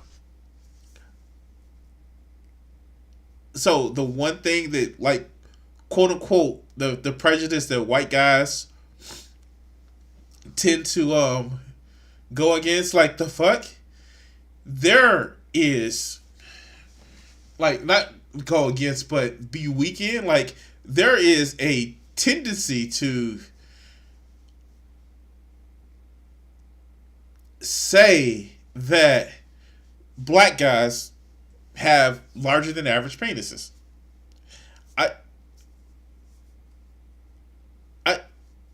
Yeah, no, he does. He, by his own admission, he's average. He should have no problem with this. It's his attitude. Like, it's literally his attitude. He is 5'10". I know in some cases 2 inches don't matter, but once you get to a certain length, 2 inches, it's just adding to the fun. It's not, and even stuff. Oh God, I don't want to get into this conversation. Anyway, let's continue. This is the truth. As I said earlier, 2 seconds of looks beats 2 months worth of blood, sweat and tears. And probably the most damning... He said this is the second time he said this. But if it's labor intensive for you to just be emotionally honest with a woman, you definitely have some mental issues, dog. But let's continue. Thing about all of this is that these are things that you cannot change. In fact, every single thing on this list, apart from this one being fat, is something that you cannot change. You are stuck with the hand that you are dealt with at birth. And if you're dealt a rubbish hand at birth, well, I don't even need to say what the consequences are. Where is personality? Where is personality? Where is personality? You know you can change that shit. Like, oh my God. Oh my God. This is the truth, guys. This is the truth. At the very start of the video, I said that this is the plain and simple truth. That I am not lying. I'll say that again. I am not lying. There is no reason for me to make this up. If I wanted money, then quite simple, I would just start some dating boot camps and sell them online at crazy high marked up prices. You know exactly what I'm talking about. We've all seen those adverts telling you if you buy... Check this out. I'm going to give advice for free. Have confidence. If you're a guy that's dating a woman, have confidence. And I don't mean that fake bullshit ass confidence. Have confidence that you know who you are. Know your weaknesses. Know your strengths. Have confidence. Have a passion. It may not even be things that you can actually share with somebody who is you're interested in, but have a passion. Obviously, he has a passion about YouTube. When they find out what his passion is about, his YouTube channel is about, a lot of them may be a little bit turned off. But if he has a dedication to it and says, hey, I need to make this milestone, and this milestone, and that even plays to their perception of reality with women like driven men. Like, it's about having a passion. And also, like, guys, this is number one rule. Check it out. If you're a guy and you're trying to date a cis woman, or trans woman or whatever, wash your ass. I know, like, I know, weird, right? Weird, right? Did you have to tell a grown man this? Wash yourself. Not just your asshole, under the arms, hot areas. And if you're a big guy like myself, you may have to touch it up maybe twice a day, we don't call it summer. We call it two shower season. But wash yourself. You don't even have to spend. Look. The funny thing about it, you can secret, right? I buy my soap from the dollar store. I do. I buy my soap from the dollar store. And it's not some big, crazy, expensive. Like, I bought my soap from the dollar store. I even buy cheap-ass cologne from Amazon. But the fact that I don't, try to bathe in the cologne, and I wash myself, and I put deodorant on, and I brush my teeth, women don't find it repulsive to be around me. And then that's when my personality takes over. So wash your ass, and don't be an asshole. That's it. I gave you free advice. And like, I don't like. Let's continue. This program, then you will learn the secrets to women, to build attraction and lead things somewhere. If I wanted money, then I would do this.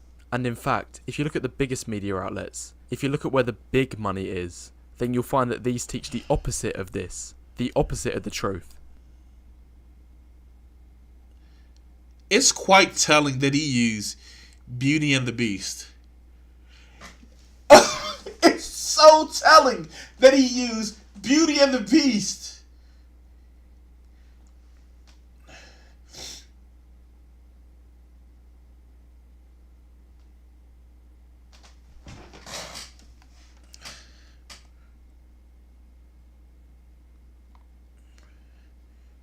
You keep using the word. I do not think it means what you think it means.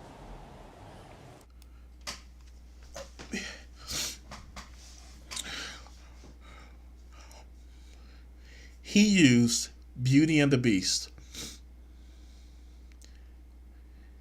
The one she fell in love with was the Beast. Now, granted, it was most likely Stockholm Syndrome.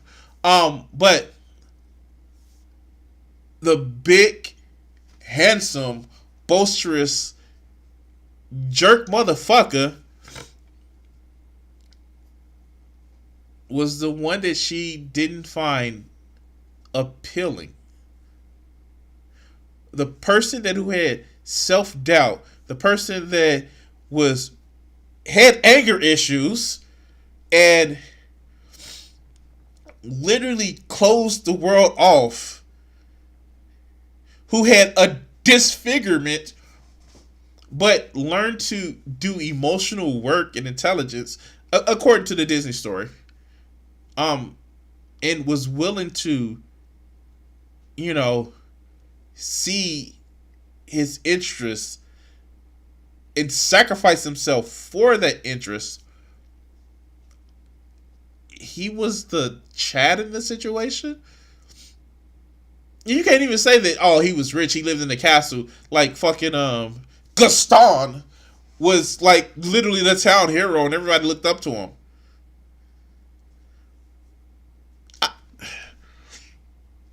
Yeah, sure. Companies like Disney, they will teach you that the hideous but kind-hearted monster, he's the one that will win the girl's heart. Meanwhile, the arrogant, good-looking prince, he will not get the girl. This is what the mainstream media has been teaching our youth for the last 100 years. Dreams sell, the truth doesn't. And the last point I'm going to make before I finish the video is that I wish this wasn't the truth. I wish it was about kindness, being a gentleman, showing you care, being there for one another. I wish it was about this. This is how you know that I'm not lying, because I wish it was this way. But this is a complete fantasy. So, we're going to leave his video right there. Because you know what he just did? He just self-reported. That's all he just did. He just self-reported that he's an asshole. He's that asshole. It's just self-report. Wow. That is interesting to say the least. I don't know what else to say that I haven't said over the last course of this other video. If you're a black pill guy and you watch to the end of this video, I will state this. One, First, wash your ass. No one wants to be around a stinky person. I work from home and I take a shower at least once a day. I don't even want to be around myself stinking. 2, be the person that you would want to be around and not the person you want to just be like. 3, women are not niceness or not sex arcade machines. You don't put niceness tokens into them and get sex. So yeah, that's the end. Like, share, and subscribe. Remember, I'm trying to hit 1,000 subscribers by June 1st. If you can help me out, that'd be great. Thank you guys for watching. And I'm going to cut this video segment here.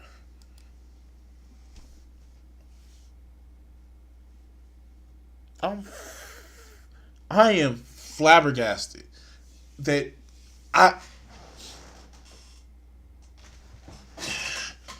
woman is comfortable around you to not be made up, not to be dolled up, to be in its most vulnerable state. And she tells you that you're gonna make a woman make a woman a good girlfriend or whatever the fuck you have to say. And you don't choose to tell her that, well, maybe I can make you that good girlfriend. No emotional intelligence and all that. I'm emotionally intelligently stunted. The fuck? I say what the fuck is on my mind, as long as it's not disrespectful is the wrong word. As long as it's not derogatory to somebody, I say it to my like, no, this is what I feel about stuff, and I can even see that was your invitation, my guy. But yeah, no, dumb fucks are gonna dumb fuck.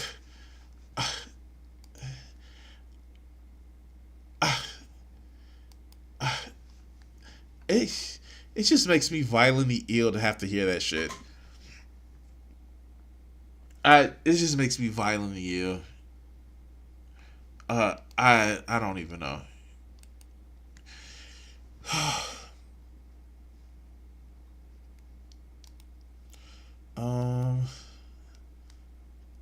Let's see. I've done so many different videos.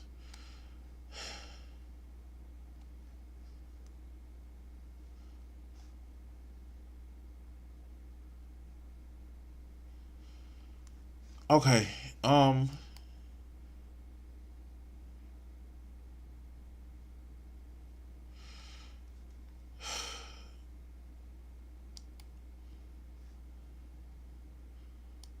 right, so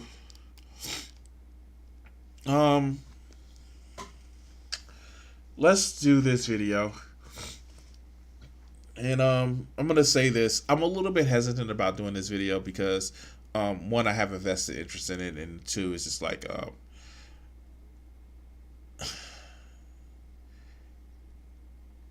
it pisses me off to hear some of this shit. All right, let's go. All right, and so, fuck, this is so fucking arbitrary, but I have to say it. And I know if you have to tell somebody that you're something, chances are you're not. So yeah, let's get that out the way. Make you laugh, jokes, comments, and shit like that. But I'm somebody who's on the left. I am a leftist. May not be full communist because that theory is written about 160,000 years ago, and with it being so long, it doesn't have to contend with current modern realities and politics. And I've actually said this repeatedly, that certain things that we can look at, different things that can evolve and come up with different ways of looking at things. And with me being on the left, I think that, one, being on the left, everyone should be in my perspective of why I'm being on the left. And I've had videos out recently where I say that you shouldn't be on the left just because you're not straight. You shouldn't be on the left because you're not white or you're not a man or you're not cis. That's not the reason why you should be on the left. You shouldn't be on the left because you were made to feel like an outcast. You should be on the left because you want to minimize harm to people. You want to make sure that people are not harmed. You want to make sure that people are able to live in the freedom of having democratic control over things. I think you should be on the left because you shouldn't be held down by the cruel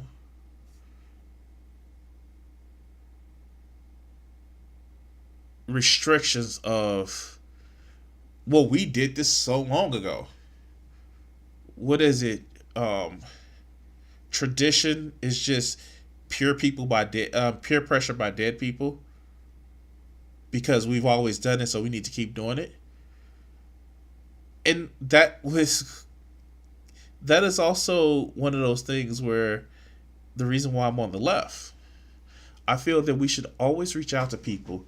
And even if you're religious or non-religious, you should reach out to people to be on the left because, dude, having freedom to be able to be who you are or to minimize harm or to give more people choices and options or something that is just anti-authoritarian, that is what we need to be able to do. And I have an issue with some of the arguments that some leftists actually make when addressing men's issues or addressing how we should respond to it. Because in the end, it's okay for cis, straight, white guys to be on the left. It is. They can be that way. As a matter of fact, we want them on our side. We want them to look at the world the way we look at them. That's a thing that should happen. Because what we want, and just like Tubera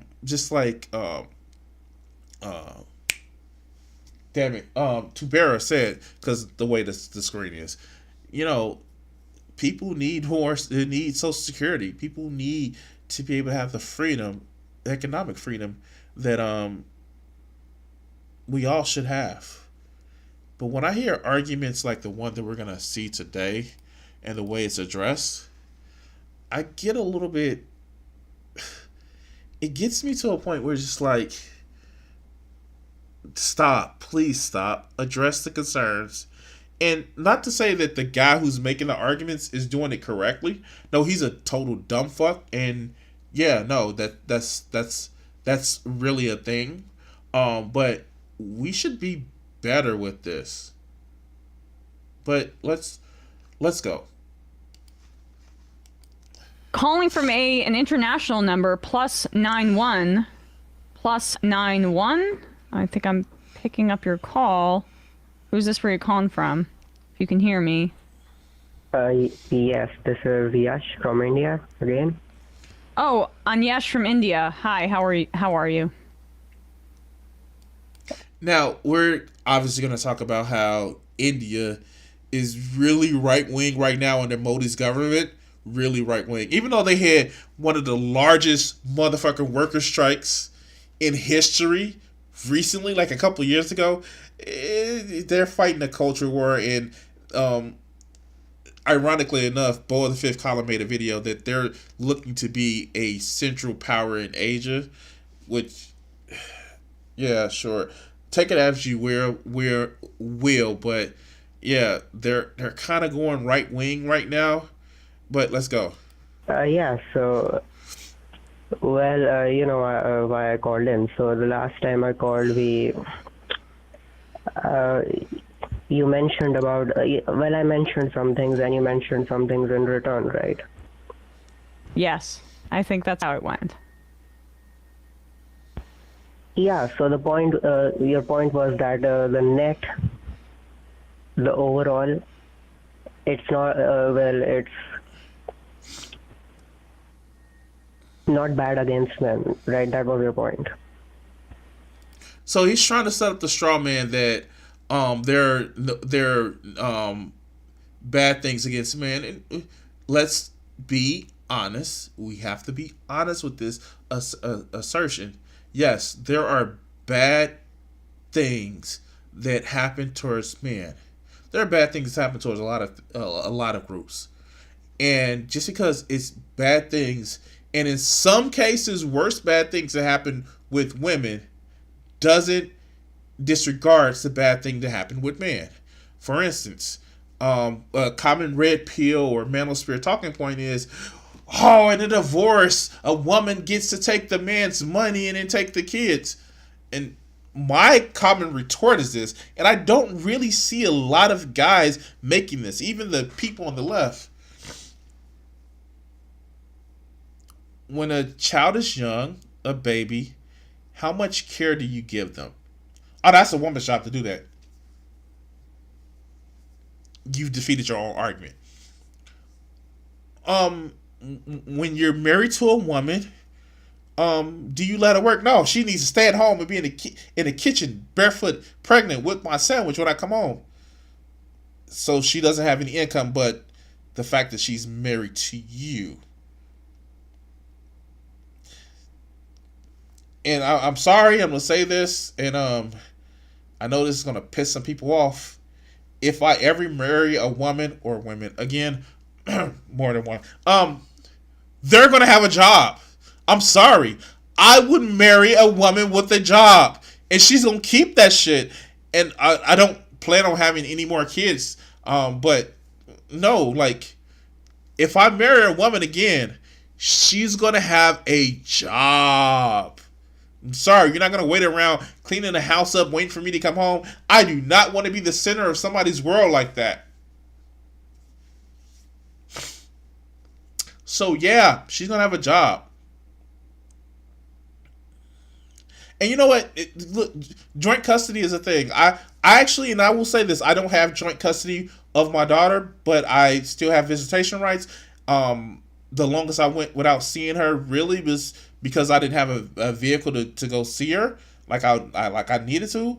But I did not fight that. I did not fight, oh, she needs to live with me. Like, no. Even when it came to child support, I don't care about paying child support.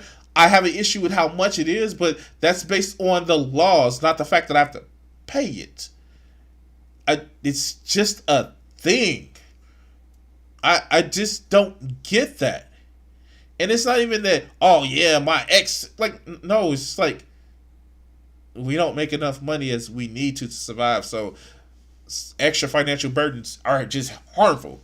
That's just a thing that happens. With a lot of these guys' problems, especially when it comes to the family court, is that bitch don't have a right to leave me, and I don't want to have to try and find somebody new. That's what a lot of the guys' issue is. But I'm getting sidetracked. Let's go. I'm sorry. Overall. That American society is not structured as in a way that is biased against men. Yes, that was my point. It's not. It's not. Yeah, so I disagree with that. I know. I would like to mention. Yes, I would like to mention another issue. So, I mean, maybe I can convince you that despite the abortion thing. Yes. Go ahead. Go ahead, maybe Anya. overall it is worse. Go ahead. So you know about circumcision?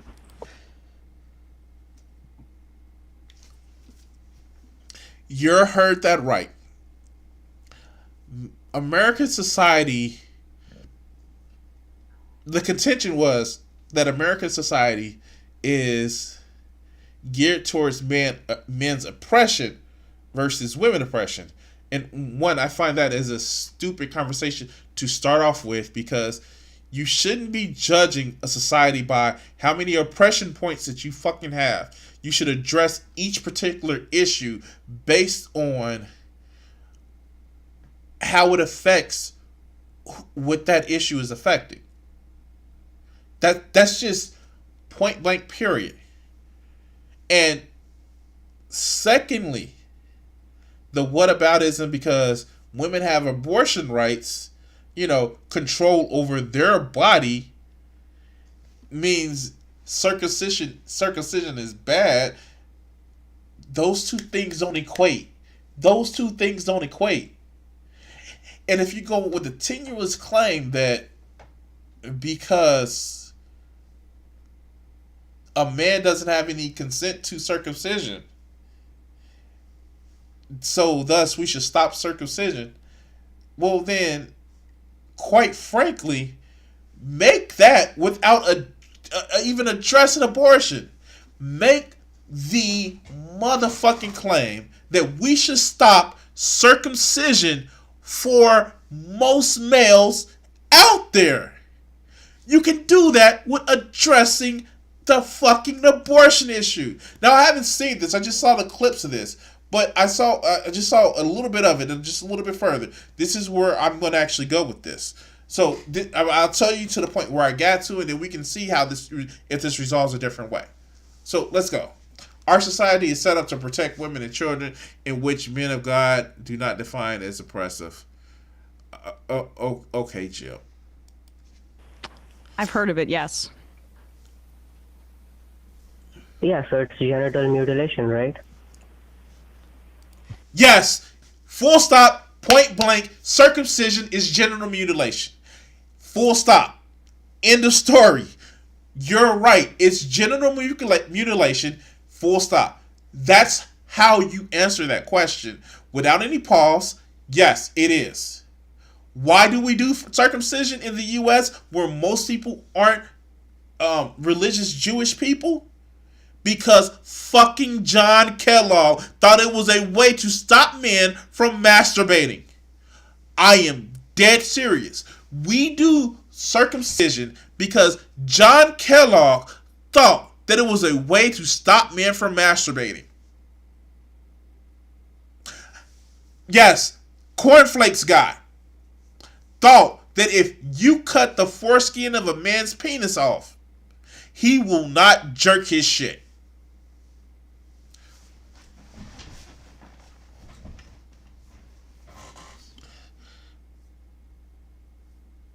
He also thought giving you bland food and shit would also make you not want to jerk it. You're just going to be bored. And what's the thing that you do when you bored? Well, you play with the natural magical wand. But we're going to cut the skin off because reasons. Now, even if you go back to the religious context of circumcision, it is literally genital mutilation. For the purpose, the higher purpose of God. But it is genital mutilation, full stop.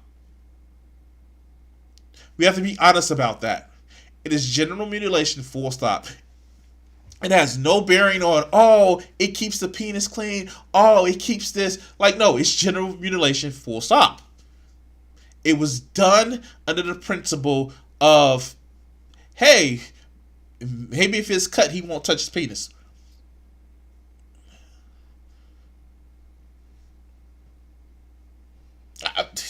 And as a penis holder myself, no. Well, it helps to keep it clean. No, it doesn't. As an uncircumcised guy, I've never had a UTI. Because I know how to wash.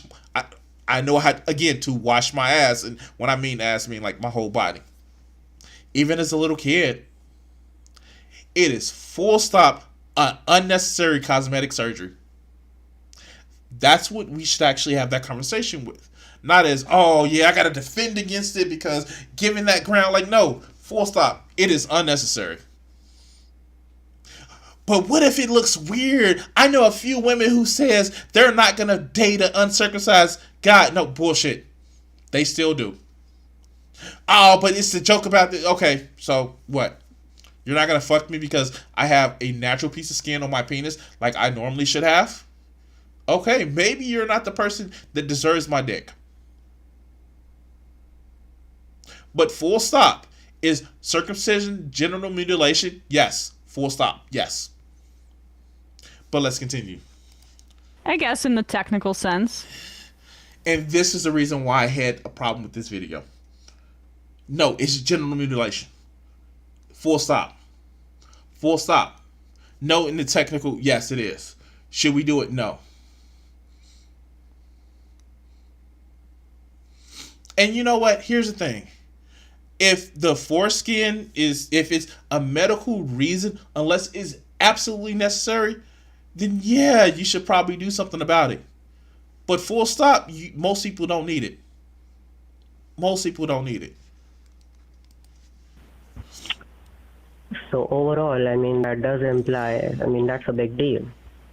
So Does I mean, overall, circumcision circumcision make sexual intercourse painful for men after that happens? I think that's not the only issue. I mean, Then what is the issue? That's not the issue. It's not the issue. Is it done for an arcane reason? Is it done for an arcane reason? Yeah. Do most men need it? No.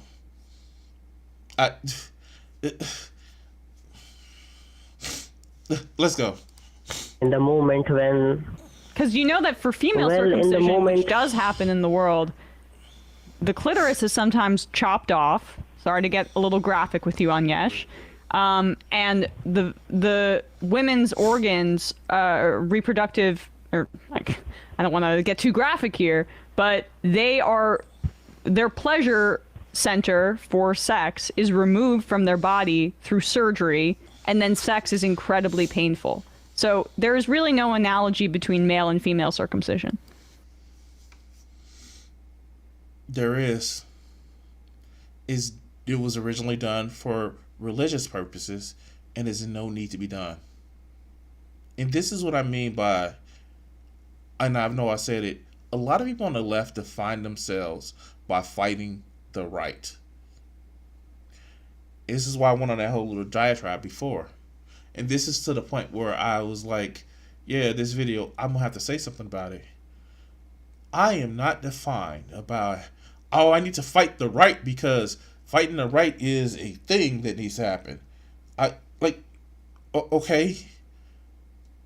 This type of fighting the right is to push and pull, the pendulum swinging, it needs to go this way, ebb and flow. Like, no. Guess what? You can fight the right by just being a wall that constantly moves forward, not giving a fucking inch. The reason being because circumcision is not necessary for a majority of people. Full stop. This video could have ended right here. They could have done the little out intro. That's the thing. Stop. Stop belittling man's issues because you feel they have enough power as it is, so you need to take away their power. And what, like, politics and policies, in some cases, are two different things, and this is one of them. Politics are not a zero-sum game, but policies, politics are zero-sum games. Somebody has to win, somebody has to lose, but policies are not. You can clearly say, you know what? We have no science to prove that this is beneficial to all men. It is aesthetic for most men. Let's stop doing that. That way, you're not battling the right over a point.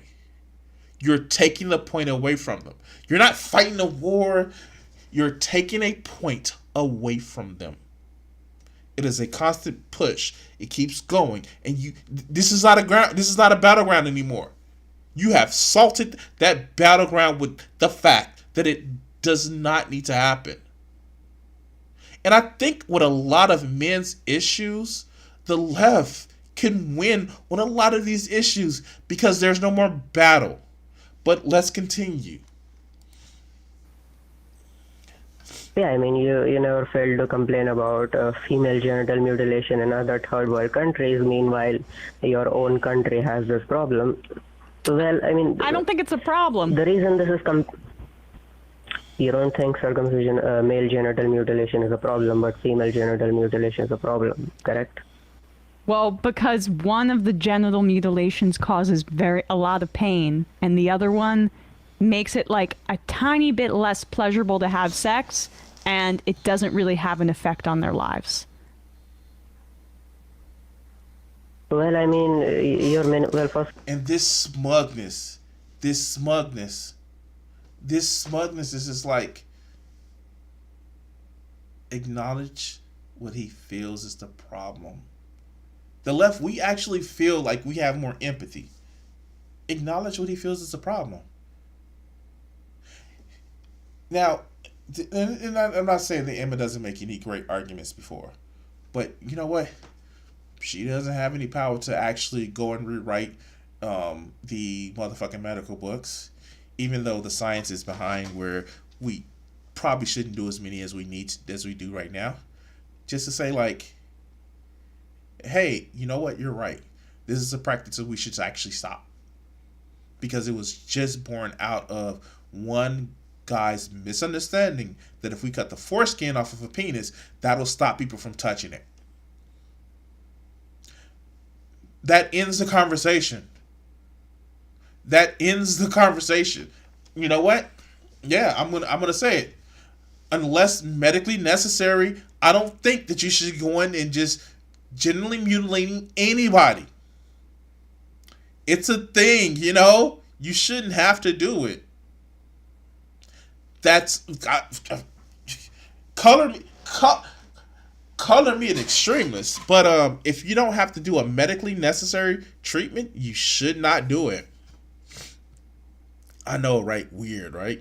And I'm not just saying this because I wasn't circumcised, but like, yeah, you shouldn't have to do it. It's not a thing that has to happen. But let's continue. First of all, it seems like you're minimizing the issue, and well, it does cause a lot of pain. First of all, in the moment when a baby is getting circumcised, you know, they do not give anesthesia to them. So, Anish, are you circumcised? No, I am from India. I'm not. I am. I don't remember the pain because I don't remember the pain because I was an infant, and I'm 27 years old, and I've never had an issue with my penis regarding.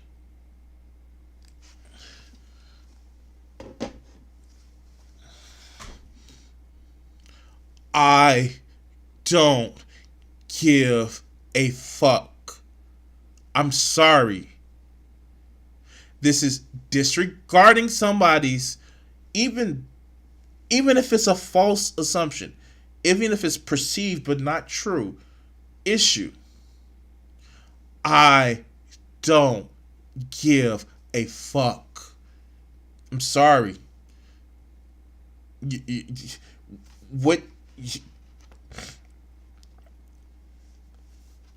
I don't. If you feel seriously that it doesn't matter, just actually say, yeah, maybe we should stop it. But this whole thing about, and we on the left, we actually see it. We see it. We see the tendency to want to own the libs, own the left. But this is an argument that you don't need to have. And yet, Sam Cedar is Jewish. Yeah, he is. And you would hear him do his practices of Judaism. If it was for a religious reason, if you feel that, hey, this is religious, and this is how you feel your closeness to your God, I still would kind of have an issue with it, because your child didn't make that decision. But that's at least putting the weight of your immortal soul on it. But just to say, it's no scientific thing, we're just doing it because, hey, well, his penis should look like mine, like the whole Adam Rules Everything type skit that was done. I have a problem. Well, you don't remember the pain. You should just go ahead and get it done. Sure, let's go. So as long as a baby does not remember pain, so does that mean the harm is not a big deal? I mean, by that logic, child raping a child is not bad either, because it's not going to remember the pain either. Context. I think it's a pretty remarkably different. But you opened yourself up to this this whole thing. You opened yourself up, and this is what I'm talking about. Leftists making arguments and actually knowing why they argue. This did not need to be an argument. Knock down this point and moved on to the next one. You're right. Circumcision is genital mutilation for men. And even inside a religious context, they're not shy about it. No, it is genital mutilation in the aspirations of connecting with God, but it is no means not less than genital mutilation. Now, yes, if you have a medical procedure because I do know of a kid who, because of medical issues, he had to actually did it later on in life. But yes, other than that, you don't need to get circumcised. You're absolutely right. Let's stop the practice now. End of a conversation. But because, well, babies don't remember it, so it's okay. You don't have to go down that situation. You don't. But let's continue. Different context. Well, so do you also think that kicking a baby is not a big deal either, because it's not going to feel the pain either, right? So circumcision is not. Did you know that in the United States circumcision is not required by law? Well, the fact that it is allowed at all is a problem. Really? Yes. Really, yes. Tradition is just peer pressure by dead people. And if you know that it's not required by law, then you should also know why it's widely practiced. And if you know why it's widely practiced, then you should be against it as well. And yeah, I mean, if female genital mutilation was not mandatory but was allowed, it would still be a problem, right? I guess, but I would not say that this is okay. Go on. Well, the thing is, I mean, it does cause a lot of pain. I mean, they're skinning alive a child's genitals, and it's not even under anesthesia. Okay. Let's just say, sure, we'll agree on this. Outlaw circumcision in the United States. Now, what is another example of 5 minutes? 3 minutes of conversation that did not need to happen. They did not need to happen. Knock down the stupid talking point and move to the next one. That's it. That's all you had to do. And not saying dismissive, just like, oh, no, we don't need to do it. It's like, no, you're right. The person who came up with it was a fucking religious crackpot. And yeah, no, the stupid reason why he said it was stupid. So you're right that this one particular issue, you're right on. And we should stop this. Point blank, period. That's a conversation that did not need to happen. Okay, let's go. Of male discrimination in this country. Well, I mean, the point is that this is a big deal. So, I mean, overall, I think I would disagree on the last the main point you said last time, that well, overall the women have it worse. See, this is where you could have actually let him start.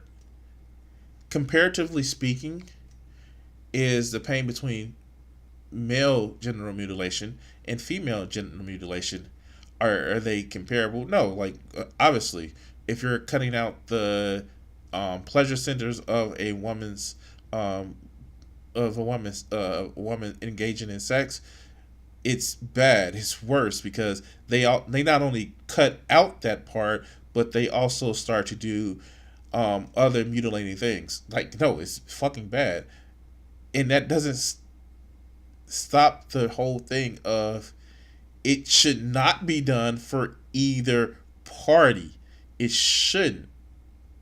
And again, I want people on the left to have just better arguments, to just think things through, other than just reflexively responding to, oh no, it's mutilation. We have to beat the man. We have to beat this at this argument. Like, no, stop, don't stop.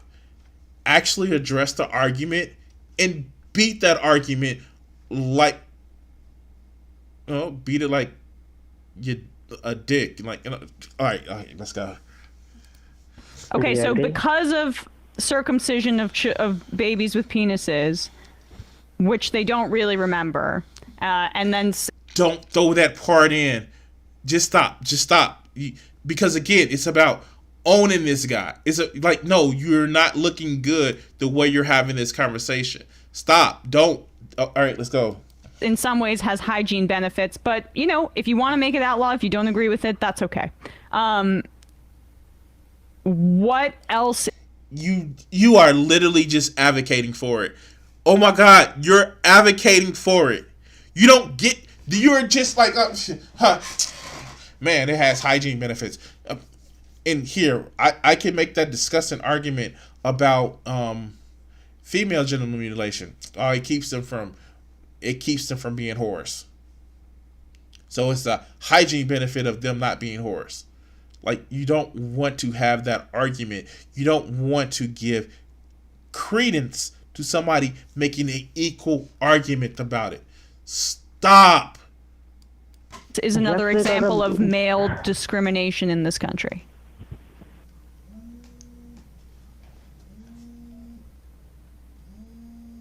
Well, I mean, how much is enough for you? I would like another example, because there are plenty of medical discrimination elements in that women literally face as adults, including right now the right to an abortion has been made illegal in this country in many states.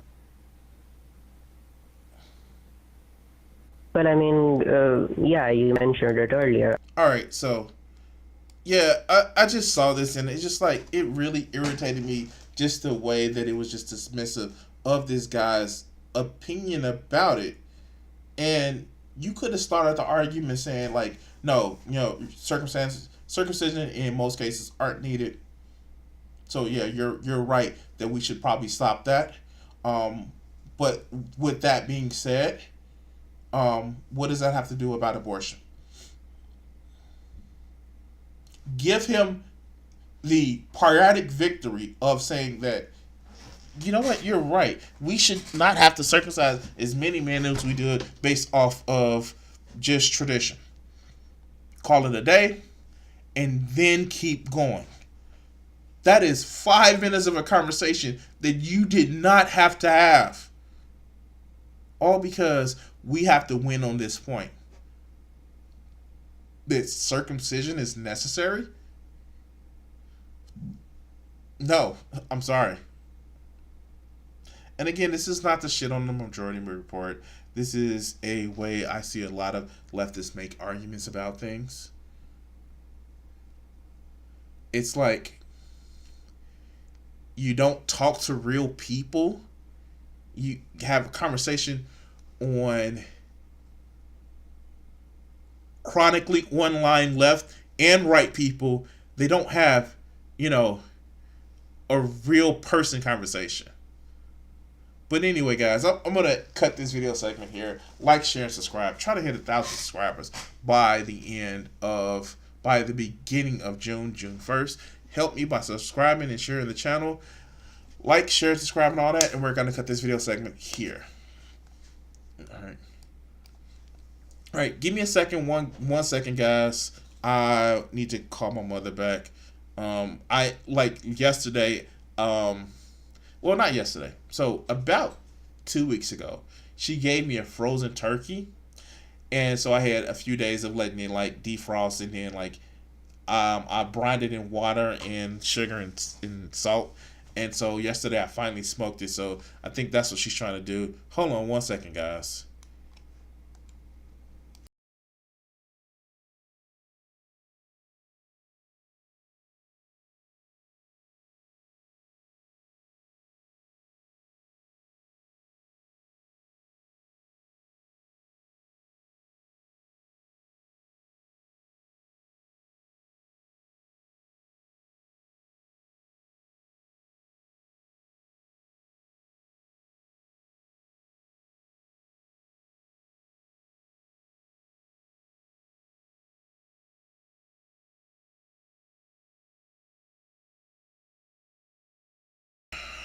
All right, guys.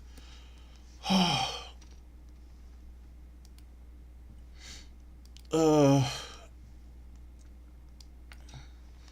many videos have I done today? I think I've done a lot.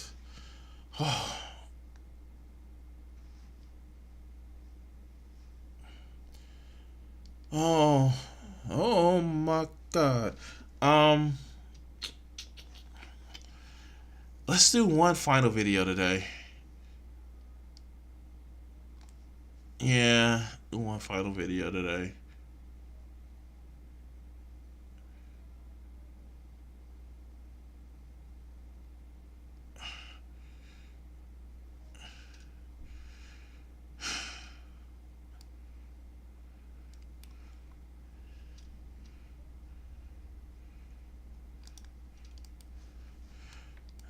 What? All right.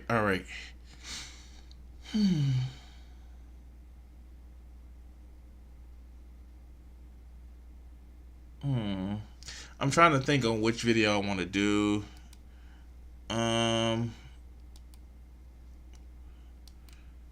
Yeah, I do that when next time I do a stream.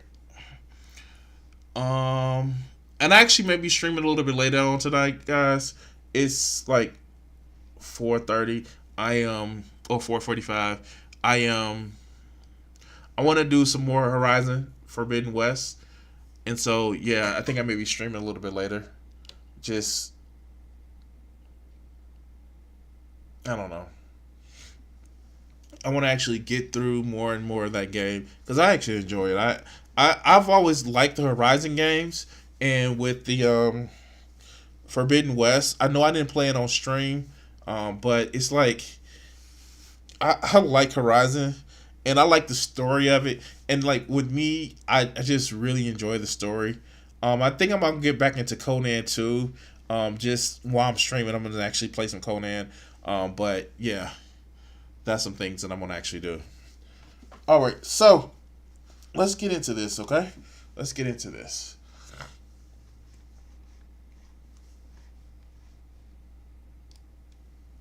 All right, so off the bat, I'm going to talk about Pearl. And yes, I'm going to eventually cover that, what is that, Brittany Venti Pearl video, where she just like, hold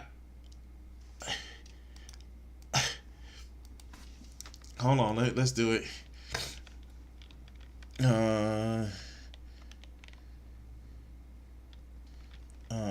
Brittany Venti Pearl. It is a 40-minute video. That is a video where I'm gonna actually have to it's a video where it's gonna take me some time to do. It's a 40-minute video, and that's something that I'm gonna have to have fucking maybe 2 hours carved out for. but I'm gonna actually do that Brittany Venti video, and I know she's more kind of right wing than anything. And again, we address people's arguments, whether it's on the left or the right. We address their arguments. We agree with arguments that are good, and we disagree with arguments are bad. It's just that a lot of bad arguments are done by conservatives, but we address those things based on that. So yeah, but we're gonna actually cover Pearl today, and Pearl reacts to why avoiding marriage is not enough. So let's get started. What up, guys? Welcome to the Just Pearly Things YouTube channel. Today I am going to be reacting to a video that one of my subscribers sent me. Before I start, don't forget to subscribe to the channel and ring that notification bell, that way you're going to be. So this is, if you don't know, this is how she started her YouTube channel, reacting to videos, and most of her videos that she responded to kind of were feminist leaning, but when she got into the manosphere shit that made her money, she like, oh well, I'm just gonna be the ultimate pick me. I'm sorry, pick me. Oh, I'm sorry. She's gonna be the ultimate red pillar channel. But let's go. Notified of my daily videos. This video apparently is from like the MGTOW group, which is men going their own way. So it's to like explain that a little bit more. He felt like I had some misconceptions, that like some stuff I maybe got wrong. So I'm always here to educate and learn. So I'm excited to see this. Also, DM me on Instagram, Just Pearly Things 1, if you guys have any, you know, videos that you think would be good for me to react to. Welcome to the dojo. Oh shit! Oh god! Okay. Here. I'm sorry. Wait. Let's do this.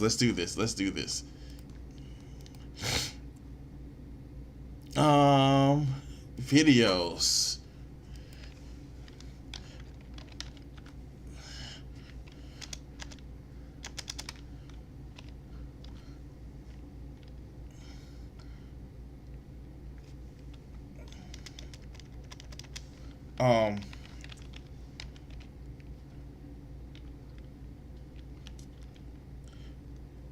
Guys, if you haven't done so already, first subscribe to the channel. Of course, subscribe to the channel. Of course. But, and this is if you want to like mess with Pearl, please mess with Pearl. Here, let's do this. Let's go to my channel. Here's my channel. Let's go. My channel. Up in the top right corner, just type in Just Pearly Things, and just like make like, you can like any of these videos, send to her on Instagram. This is a video where I was working on my art, and I like did like a picture, like I was talking about pearls. This has the highest view count, 159 views. Yeah, of course we have the divorce over chores, and this is Pearly Things videos. This is a short, 2.7K. I know, right? And I have some other ones like Just Pearly Things. Like, these are videos that you can actually do, and you can actually look up, and you can actually send to her about her videos that I've done about her that she's gotten wrong. Yeah, so yeah. This is something that you guys can do. Let me see. Here. Let me see. Anchor. This is my Spotify, and I also have some videos. And if you want to look up my Spotify, here, check it out. And I know we're gonna do this video, and we're gonna get to the video. Trust me. But it's the reason why I'm doing this. Here, you can also see the public page. Yes, we're gonna do this right now.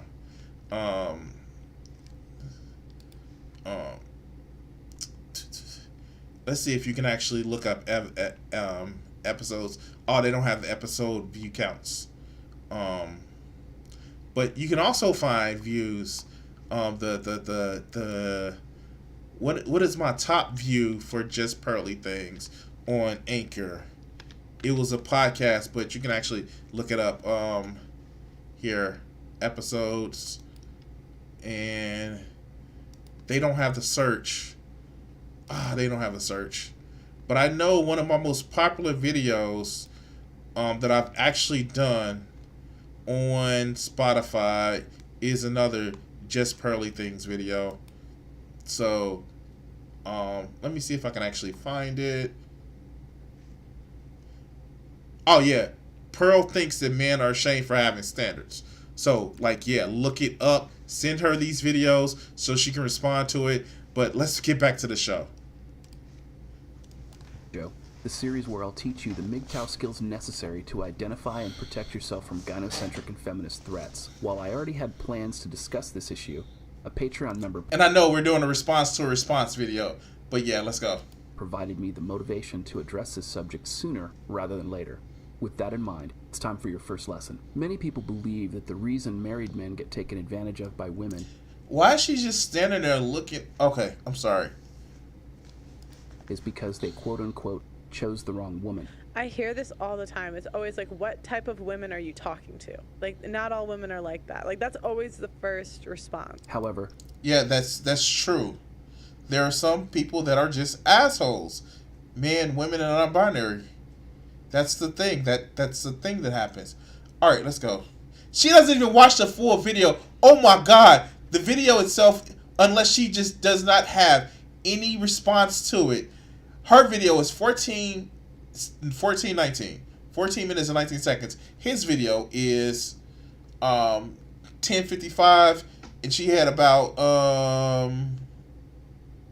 30 seconds of intro, and she has probably another minute of outro. She doesn't even watch the full video. Okay, let's go. A fair number of blue-pilled men also blame and shame these men for allowing themselves to be divorce raped or otherwise victimized. Yeah, Hafiz did that during the interview I did with him. Some even go so far as to say that the... Wait, I'm sorry. What? No, you're not blamed for... If you have an abusive partner, it's not your fault. It's not your fault. It's not your fault if you have an abusive partner. Regardless of the gender of anybody involved. If you have an abusive partner, it's not your fault. Okay, let's go. Targeted man had it coming. As more and more men take the red pill and start perceiving a woman's hypergamy and female nature for what they truly are, they're starting to avoid marriage. On September 14th, 2017, the Pew Research Center published a report entitled, "As U.S. Marriage Rates Hover at 50%, Education Gap in Marital Status Widens." While this article is focused on marriage as it relates to education, they disclose a very important fact. Half of U.S. adults today are married, a share that has remained relatively stable in recent years, but is down 9 percentage points over the last quarter century and dramatically different from the peak of 72% in 1960, according to new release census data in So wait a minute. So it's normally, it was over the last century, it was 59%, so it's dropped to about half. But in the 1960s, where it was economically feasible for people to get married and not just shack up and fuck, you're using that as a benchmark. You're using that as a benchmark where it was by your own stats that seem selective was just a peak, an outlier. So what? People just get together, live together, and fuck. I'm not seeing the problem with it, but let's continue. 1960, before the rise of feminism, 72%, or almost 3/4 of American adults were married. Today, that number has dropped to 50%. This represents a 33% decrease in marriage thanks to feminism's war on marriage. A month later, In October 2017, the Pew Research Center published their report, The Share of Americans Living Without a Partner Has Increased, especially among young adults. In it, they state, the share of young adults who are unpartnered has increased across the young and the middle-aged, but the rise has been most pronounced among young adults. Roughly 6 in 10 adults younger than 35 years old, 61%, are now living without a partner. Oh, wow. So 61% are living without a spouse or partner under 35. Wow, I didn't realize. Living without. Wait. Notice they said living without. Does that mean that they're unpartnered? Does that mean that they're unpartnered? All right, let's go. This is going to make my head hurt, isn't it? It's just cherry-picked facts and gross assumptions. And then she's eating the shit up like, wow. Like, no looking up the studies, no questioning it, just looks like, let's see if I can actually find a study.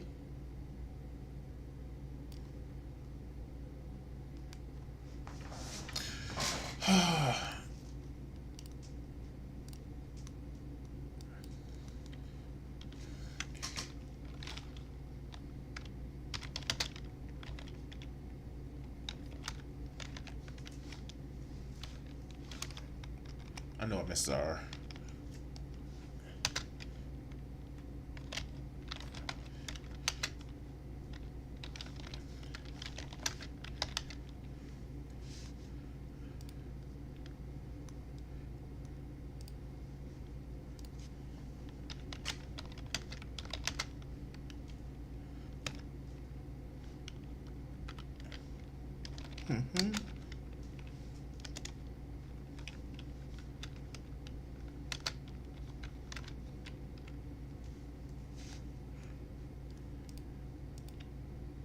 Without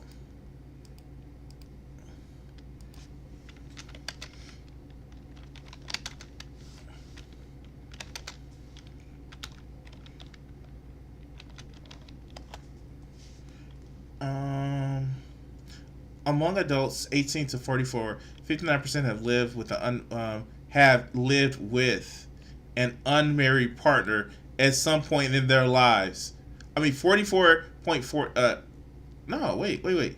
Yeah, I read that right. Among adults ages 18 to 44, 59% have lived with an unmarried partner at some point in their lives, while 50% have been married. According to the Pew Research Center, the survey of family growth, by contrast, in 2002, 54% of adults age group have been either cohabitated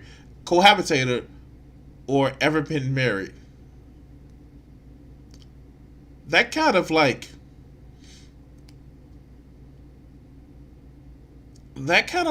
addresses the concern.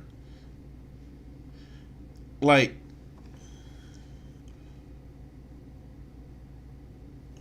now 38% were unpartnered, okay? Yeah. It's almost as if people are living with a partner, they're just not getting married. Remember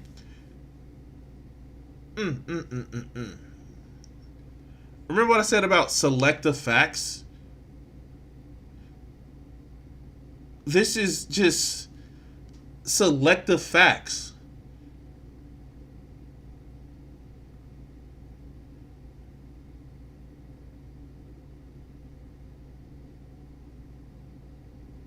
This is just selective facts. This is just selective facts. This is, well, they're not married, but they live together. And just to be honest with you guys, breaking a lease in some cases is harder than getting a divorce. But let's just go. Let's go. Here, let's go where we're at. Let's go. Live with their girlfriends and boyfriends. This is one of the reasons that I always missed like that I'd heard, but I hadn't heard as much about living alone. House. Thus, since second-wave feminism's war on marriage began in the 1960s, one of the long-term consequences is that not only has the marriage rate dropped by 33%, but 6 in 10 unmarried adults under 35 are refusing to live with their girlfriends and boyfriends. This is one of the reasons that I always say that feminism... But no, that's not what that study says. They said 6 in 10 are living with unmarried partners. Oh, okay, wow, he just read that completely wrong. Or he's lying. ...destroyed the social contract between men and women. With that in mind, lots of men, especially PUAs, tradcons, and other red pill bros, think that avoiding marriage by itself is the solution to avoid having their assets stolen, reputation destroyed, and otherwise be divorce raped. Once feminism realized that men were starting to protect themselves from divorce rape by avoiding marriage, they worked to change the laws around the world to persecute single men as well. Today in Australia, a man... Wait, what? So because men weren't getting married, then feminists is like, aha, we're gonna get you evil men. Like, a lot of this presupposes that women don't like having sex with men. A lot of this presupposes that women don't want to have a companionship with men. Like, this is what a lot of this presupposes. It presupposes that women just see men as a resource. Like, you know that sounds stupid, right? You know that like there are heterosexual women that enjoy the company of men. They don't necessarily need to be submitted to them. They just enjoy their company. I know a few of them. I experience a few of them. It's a thing that happens. All right.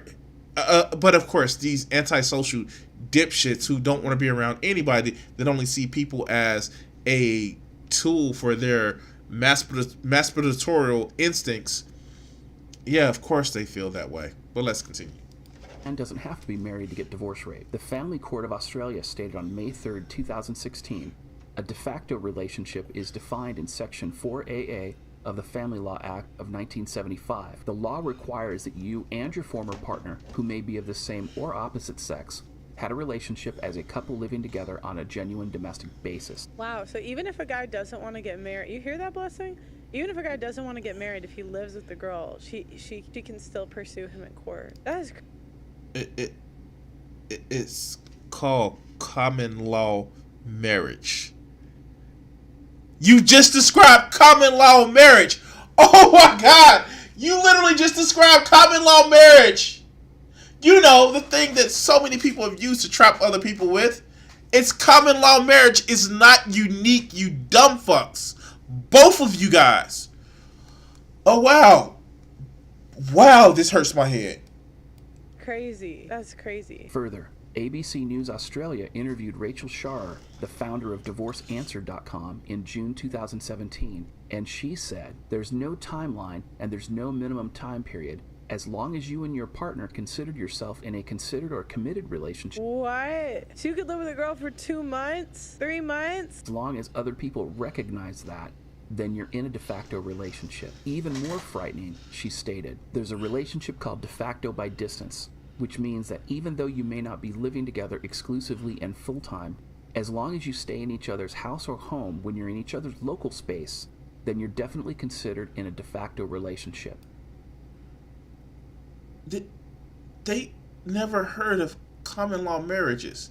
And some of those are very restrictive. And you know the reason why they're restrictive? Almost as if it is Christian fundamentalist principles of, nah, y'all fucking, so y'all need to stay together. They don't know what common law marriage is. They don't know what...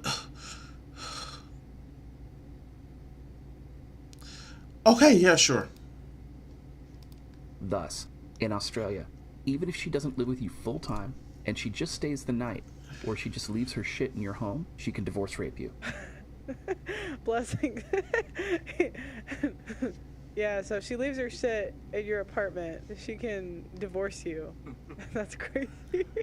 Imagine being served with paper. Wait, so she can take half? We're gonna find out. Okay. Let's see. United States, multiple states have adopted common law marriage laws. In a very basic sense, they're laws that state that if you and your girlfriend live together for a certain period of time, then you're considered married and can be divorce raped. According to the National Conference of State Legislatures, the states that still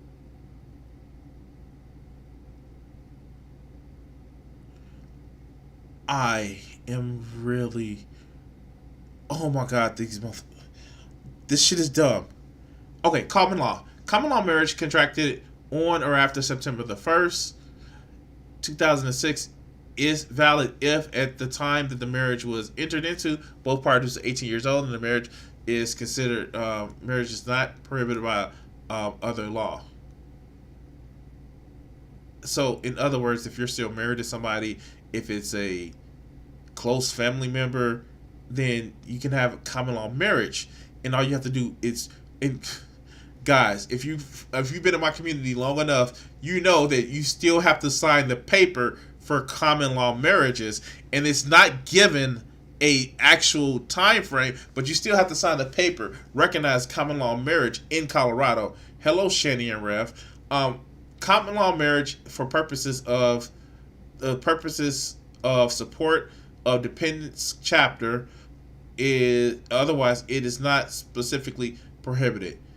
You're just saying that the common law marriage is on the books with this one. Common law marriage will be recognized if parties are 18 and older for the purposes of divorce and maintenance articles. Proof of common law marriage is allowed as evidence of marriage with the parties. So again, these are just saying that they're there. It doesn't give any requirements for the length or the time. In Montana, it's not strictly prohibited. They are not invalidated by the marriage chapter. It's just stating that they happen. Common law marriage, persons is cohabitating and acknowledge each other as a husband and wife are generally reputed to be as such for 3 years. There shall be deemed to have been legally married until one of them dies. Now, this actually gives a time frame. It actually states what it is. So if you live with somebody and you say, yeah, that's my wife, that's my wife, that's my old ball and chain, that's my lady, you have literally declared marriage. Wow. And we're not going to say how most of these people don't realize that to get a marriage license in a lot of states, all you have to do is declare that you want this person to be your spouse in front of a judge. That's all it requires. But at least this has actually stated what it is. This is for 3 years, and you have to state that they are husband and wife. You have to actively state this. Nah, that's my girlfriend. Nah, that's my girlfriend. That's my girlfriend. We are not married. That doesn't make you married, you dumbass. South Carolina allows for marriages. Wait, that doesn't say that. That just says you can get married without a valid driver's license. Common law marriage in specific circumstances. Again, it's a requirement. You just can't leave your shit there. Oh my God. Okay, let's go. Have common law marriage are Colorado, Iowa, Kansas, Montana, New Hampshire, South Carolina, and Utah. While Washington State doesn't have common law marriage laws, they do recognize meretricious relationships. DivorceNet, a website published... Yeah, that's what every state... That's the reason why gay marriage was made legal, because it was recognized in one state. And if it was recognized in one state, as part of the Constitution, is recognized in all states. Okay. Published by Nolo, describes these relationships as follows. The term meretricious has been historically used to label the cohabitation of unmarried couples. When a cohabitation ends, the couple will usually face the same issues that arise in the divorce.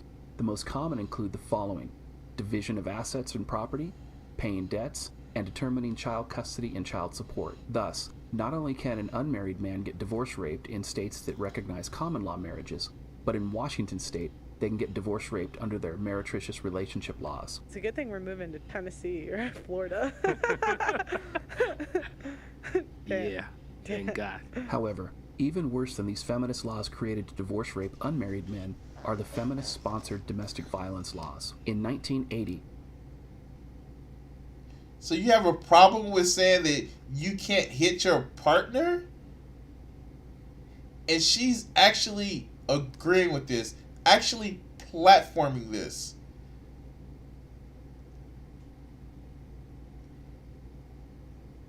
Okay. The feminists created the Duluth model of domestic violence intervention. Today, it's the most commonly used domestic violence program in the world. In the United States, over 30 states mandate its use. However, even in places that don't use it, they still pattern their DV laws on it. Why is this important? It's because the Duluth model created the world's first civil domestic violence restraining order. Thus, a woman can accuse you of rape, domestic violence, or sexual abuse in a civil court without your knowledge and obtain an order to divorce rape you. Wait, so...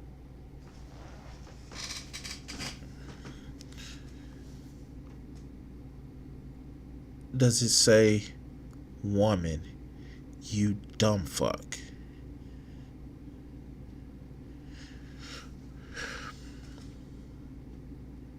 I'm going to be very upfront with you.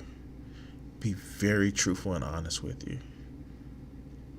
If you're stating that the only reason why domestic violence laws are in place is because a woman lies about the abuse you cause, if you're thinking that's the only reason why that's there, you are self-reporting. Domestic violence laws can be used for a woman against a woman, a man against a man against a woman, it can be used for the person that you have a partnership with that is abusing you. If you only think that DV laws go one way, one, you don't pay attention to history, and two, you are self-reporting. It is in no universe that if a man says that he was assaulted or abused by his partner, that he will not be taken serious. It happened. It may seem shameful, and yeah, why would a man seem like he's being beat by a weak woman? Or why would he want to admit to an abuse? Nobody wants to admit to abuse. Oh, wait, so that's why women don't want to admit to a lot of abuse. You're fucking self-reporting if you think that DV laws only protect women. They're only there for women. But let's continue. Wait, I need to understand what they said. So she can accuse you of assault or domestic violence without you knowing? Yeah, sounds like it. Okay. This is true even in states that don't recognize common law marriage. Also, I've heard of these types of civil court orders being entered in the UK, Canada, Australia, and other Western countries that have adopted feminist policies. Let me break it down further. I think basically it means you don't, she can, oh wait, I think I understand. So she can go to court and basically say you were abusing her and not actually take you to court for the abuse. And so she can divorce you or divorce rape you on the grounds of abuse without you actually being found guilty of abuse. Yeah. No, you dumb fuck. The reason why it's a civil court is because the preponderance of evidence. And this is why Pearl is so fucking stupid to me. In a civil court, it has a lower threshold. If it's more evidence to show that it did happen versus beyond a reasonable doubt, yes, it's filed in civil courts. It means that she doesn't have to necessarily prove beyond a reasonable doubt that your ass was abusive. And again, it works that same way for guys. Guys have these tools as well. Welfare, if you don't make enough as a guy and you don't have enough to support yourself to live on your own, or you need medical assistance, you can apply for benefits. I know somebody who works in a benefit office for the state. They don't ask your gender to say if you qualify for the shit. It is about your needs. And this is the dumb fuck shit that people like Pearl pushes. But let's continue. Yeah, okay. What follows are snapshots taken of Washington State's civil domestic violence restraining order request pattern forms. While other state and international jurisdictions' forms may differ, they're all patterned after the Duluth model format and were created to divorce rape unmarried men. In the first picture, a woman can tell the court that you live together and request the court have the police evict you from your home without notice, giving her sole possession and leaving you homeless. Further, No. That's not what that form actually shows. a woman can exclude the respondent from our shared residence. Yes. You can do that if it's been signs of abuse. Like, that's the thing. This is just a restraining order. And you know what has to happen in this case? She has to be financially responsible for that. Like, you know. Tell the court that you live together and request the court have the police evict you from your home without notice, giving her sole possession and leaving you homeless. Further, she... What? Wait, so basically, I think I'm understanding. So she can go to the court... Grant me possession of essential property, personal properties, including grant me use of the following vehicle. Yeah, she has to pay for that. See, like when you separate from somebody, they have to pay for the stuff that they use and you use. You know, when you put your money up and she puts her money up, you know, when you both have jobs. Oh wait, you dumb fucks don't want a woman to have a job. So you tell somebody to solely depend on you, and no matter how poorly you treat them, you expect them to deal with it because reasons. Court, say that you abused her and then kick you out of your house without any proof that, like, actually going to court for the abuse. Request the court have the police... No, that's not a proof. It is simply going to civil court with the preponderance of evidence. It's not beyond a reasonable doubt. That's the difference between civil liability and criminal liability. Criminal liability, the difference between the two of, one, because it takes away your freedom, has a higher level or requirement for evidence. Oh my gosh, she's dumb. Help her steal your separate property and your car. Thus, she can lawfully steal anything of value you own. Also, she can request the court to order you into counseling, mental health services, or drug rehab. That's what they did to Kanye. Free Kanye. I don't think Kanye should be the example that you're using. Somebody who actively said, I'm stalking my ex-wife, so I bought a home on the same block. You're going to use that. That's not a laughing matter. Somebody who actively made a video saying that he was going to plant his ex-wife's new boyfriend. He was going to plant him. You're using... Okay, wow. In addition to holding you responsible for any fees and costs associated with her attempt to divorce rape you. Even worse, she can request the court to order you to surrender your lawfully owned firearms and bar you from your Second Amendment right to own a firearm, as well as revoke your lawfully obtained concealed carry permit. So how common are civil domestic violence restraining orders granted in the United States? Well, in 2011, SafeServices.org issued a 12-page special report entitled... You gotta be kidding me. You know that most victims of murder crimes are from the... Wow. The use and abuse of domestic violence restraining orders. In it, they state on page 7, one analysis compiled data on final restraining orders mostly in 2002 from 29 state court systems and found that the rates varied widely across the states.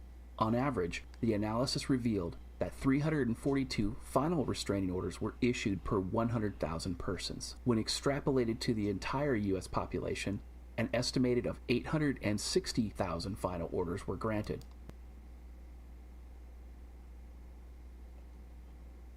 Why do you have that highlighted? That's just saying... See, this is the shit that I'm talking about. Like, this is like the fear-mongering that they give a lot of these guys. It's like, they must be false because there's so many. But that doesn't... This is just saying how many were actually given. And I'm sorry, if you had an abusive partner, if you were a guy and a woman was abusive, you can ask for this. But, all right, let's go. Now remember, this is per year. That calculation parallels data from the FBI National Crime Information Center, NCIC, which includes a National Registry of Restraining Orders. Each year, 600,000 to 700,000 permanent orders are entered into the registry. However, 8 states do not participate in the NCIC registry, and many other states have incomplete coverage. For example, in Texas, 25 counties do not report. In California, 17 counties do not have a reliable procedure to enter orders into their database. Given the trend of So he has this fact, and let's do this.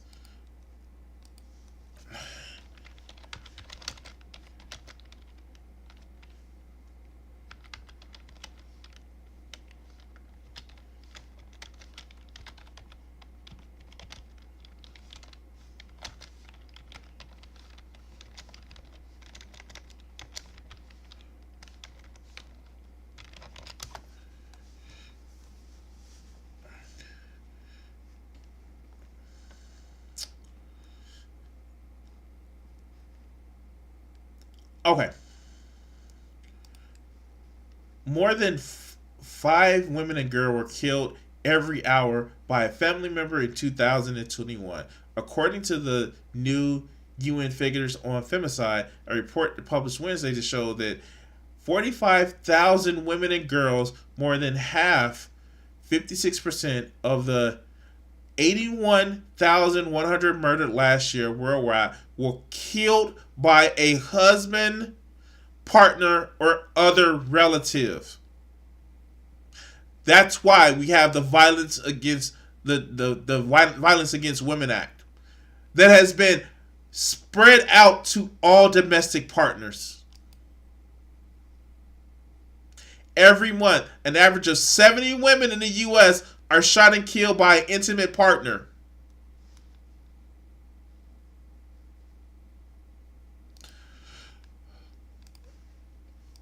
Increasing numbers of restraining order. The best estimate of final restraining orders now issued each year is 900,000. That's right. As of 2011, almost 1 million civil DV restraining orders are granted each year in the U.S. alone. And civil DV restraining orders, if I'm understanding it right, don't actually require them to go to court for it, because they can... It requires court. It doesn't require criminal court. Pearl, you dumb fuck. And the other guy, it's just, oh my God. All right, let's go. Press charge, because they said they could press charges without the guy even knowing. And how would you go to court for something? So No. You can go to civil court where it doesn't require you to go to jail. Okay, let's go. Oh, basically they can accuse him of something. He could be like basically found guilty and have all these consequences where they can take his home, his car, everything under the guise that he was abusive and she could be lying. Wow. And it could just be from living with a girl for a couple of months. So she could just leave her stuff. And there it goes. This assumption, this putting it all together, that's not at all what the fuck the video has even said. But of course, Pearl has to build this straw man. Pearl has to build this inconceivably flimsy ass argument in order to get those right wing talking points and red pill talking points. Nobody even said that. You didn't even. The one time that we had a length of a marriage, of common law marriage, on the screen was literally 3 years, and you have to claim that they're your wife or your husband. Wow, she's dumb. And you know what? Done. I can't anymore. My head hurts now. Pearl is clearly a dumb fuck. And I'm sorry. I'm sorry. I don't know what else to say. Like, share, and subscribe. Guys, this has hurt my head. I'm done. Remember, try to hit the 1,000 subscribers by June 1st. Help me make that subscribers. And yeah. Thank you for watching. We're gonna cut it here. I'm done, guys. I'm done. Wow. Shit. I may get on a little bit later on tonight to do some Horizons Forbidden West Burning Shores. I do want to say thank you for everybody who's participated. Thank you for everybody who's watching. You watching helps my channel immensely. It helps to get it out. If you do likes, I know in an algorithm, I'm not that big in an algorithm. It helps my channel actually get bigger and better. Thank everyone. Thank you everyone for spending the time to watch. Yeah. Yeah, she's just pandering to the red pill morons. Oh. Yeah, Pearl got a guy fired who was obviously a creep, and she said he was a creep, and he was gonna start coaching her little sister's coach, and she got him fired. That has been her thing. And yeah, she's definitely just doing this shit for the money. And that's why I'm gonna do that Brittany Vinny video. But yeah, I gotta fix you some late lunch or early dinner. But yeah, guys, thank you for watching. Remember, be the person you want to be around, not just the person that you want to be. Remember, touch titties, but always with consent. And we're gonna let our good friend Richard here take it away. What do you think that these executives are afraid you're going to do to white America? Probably stop some racism.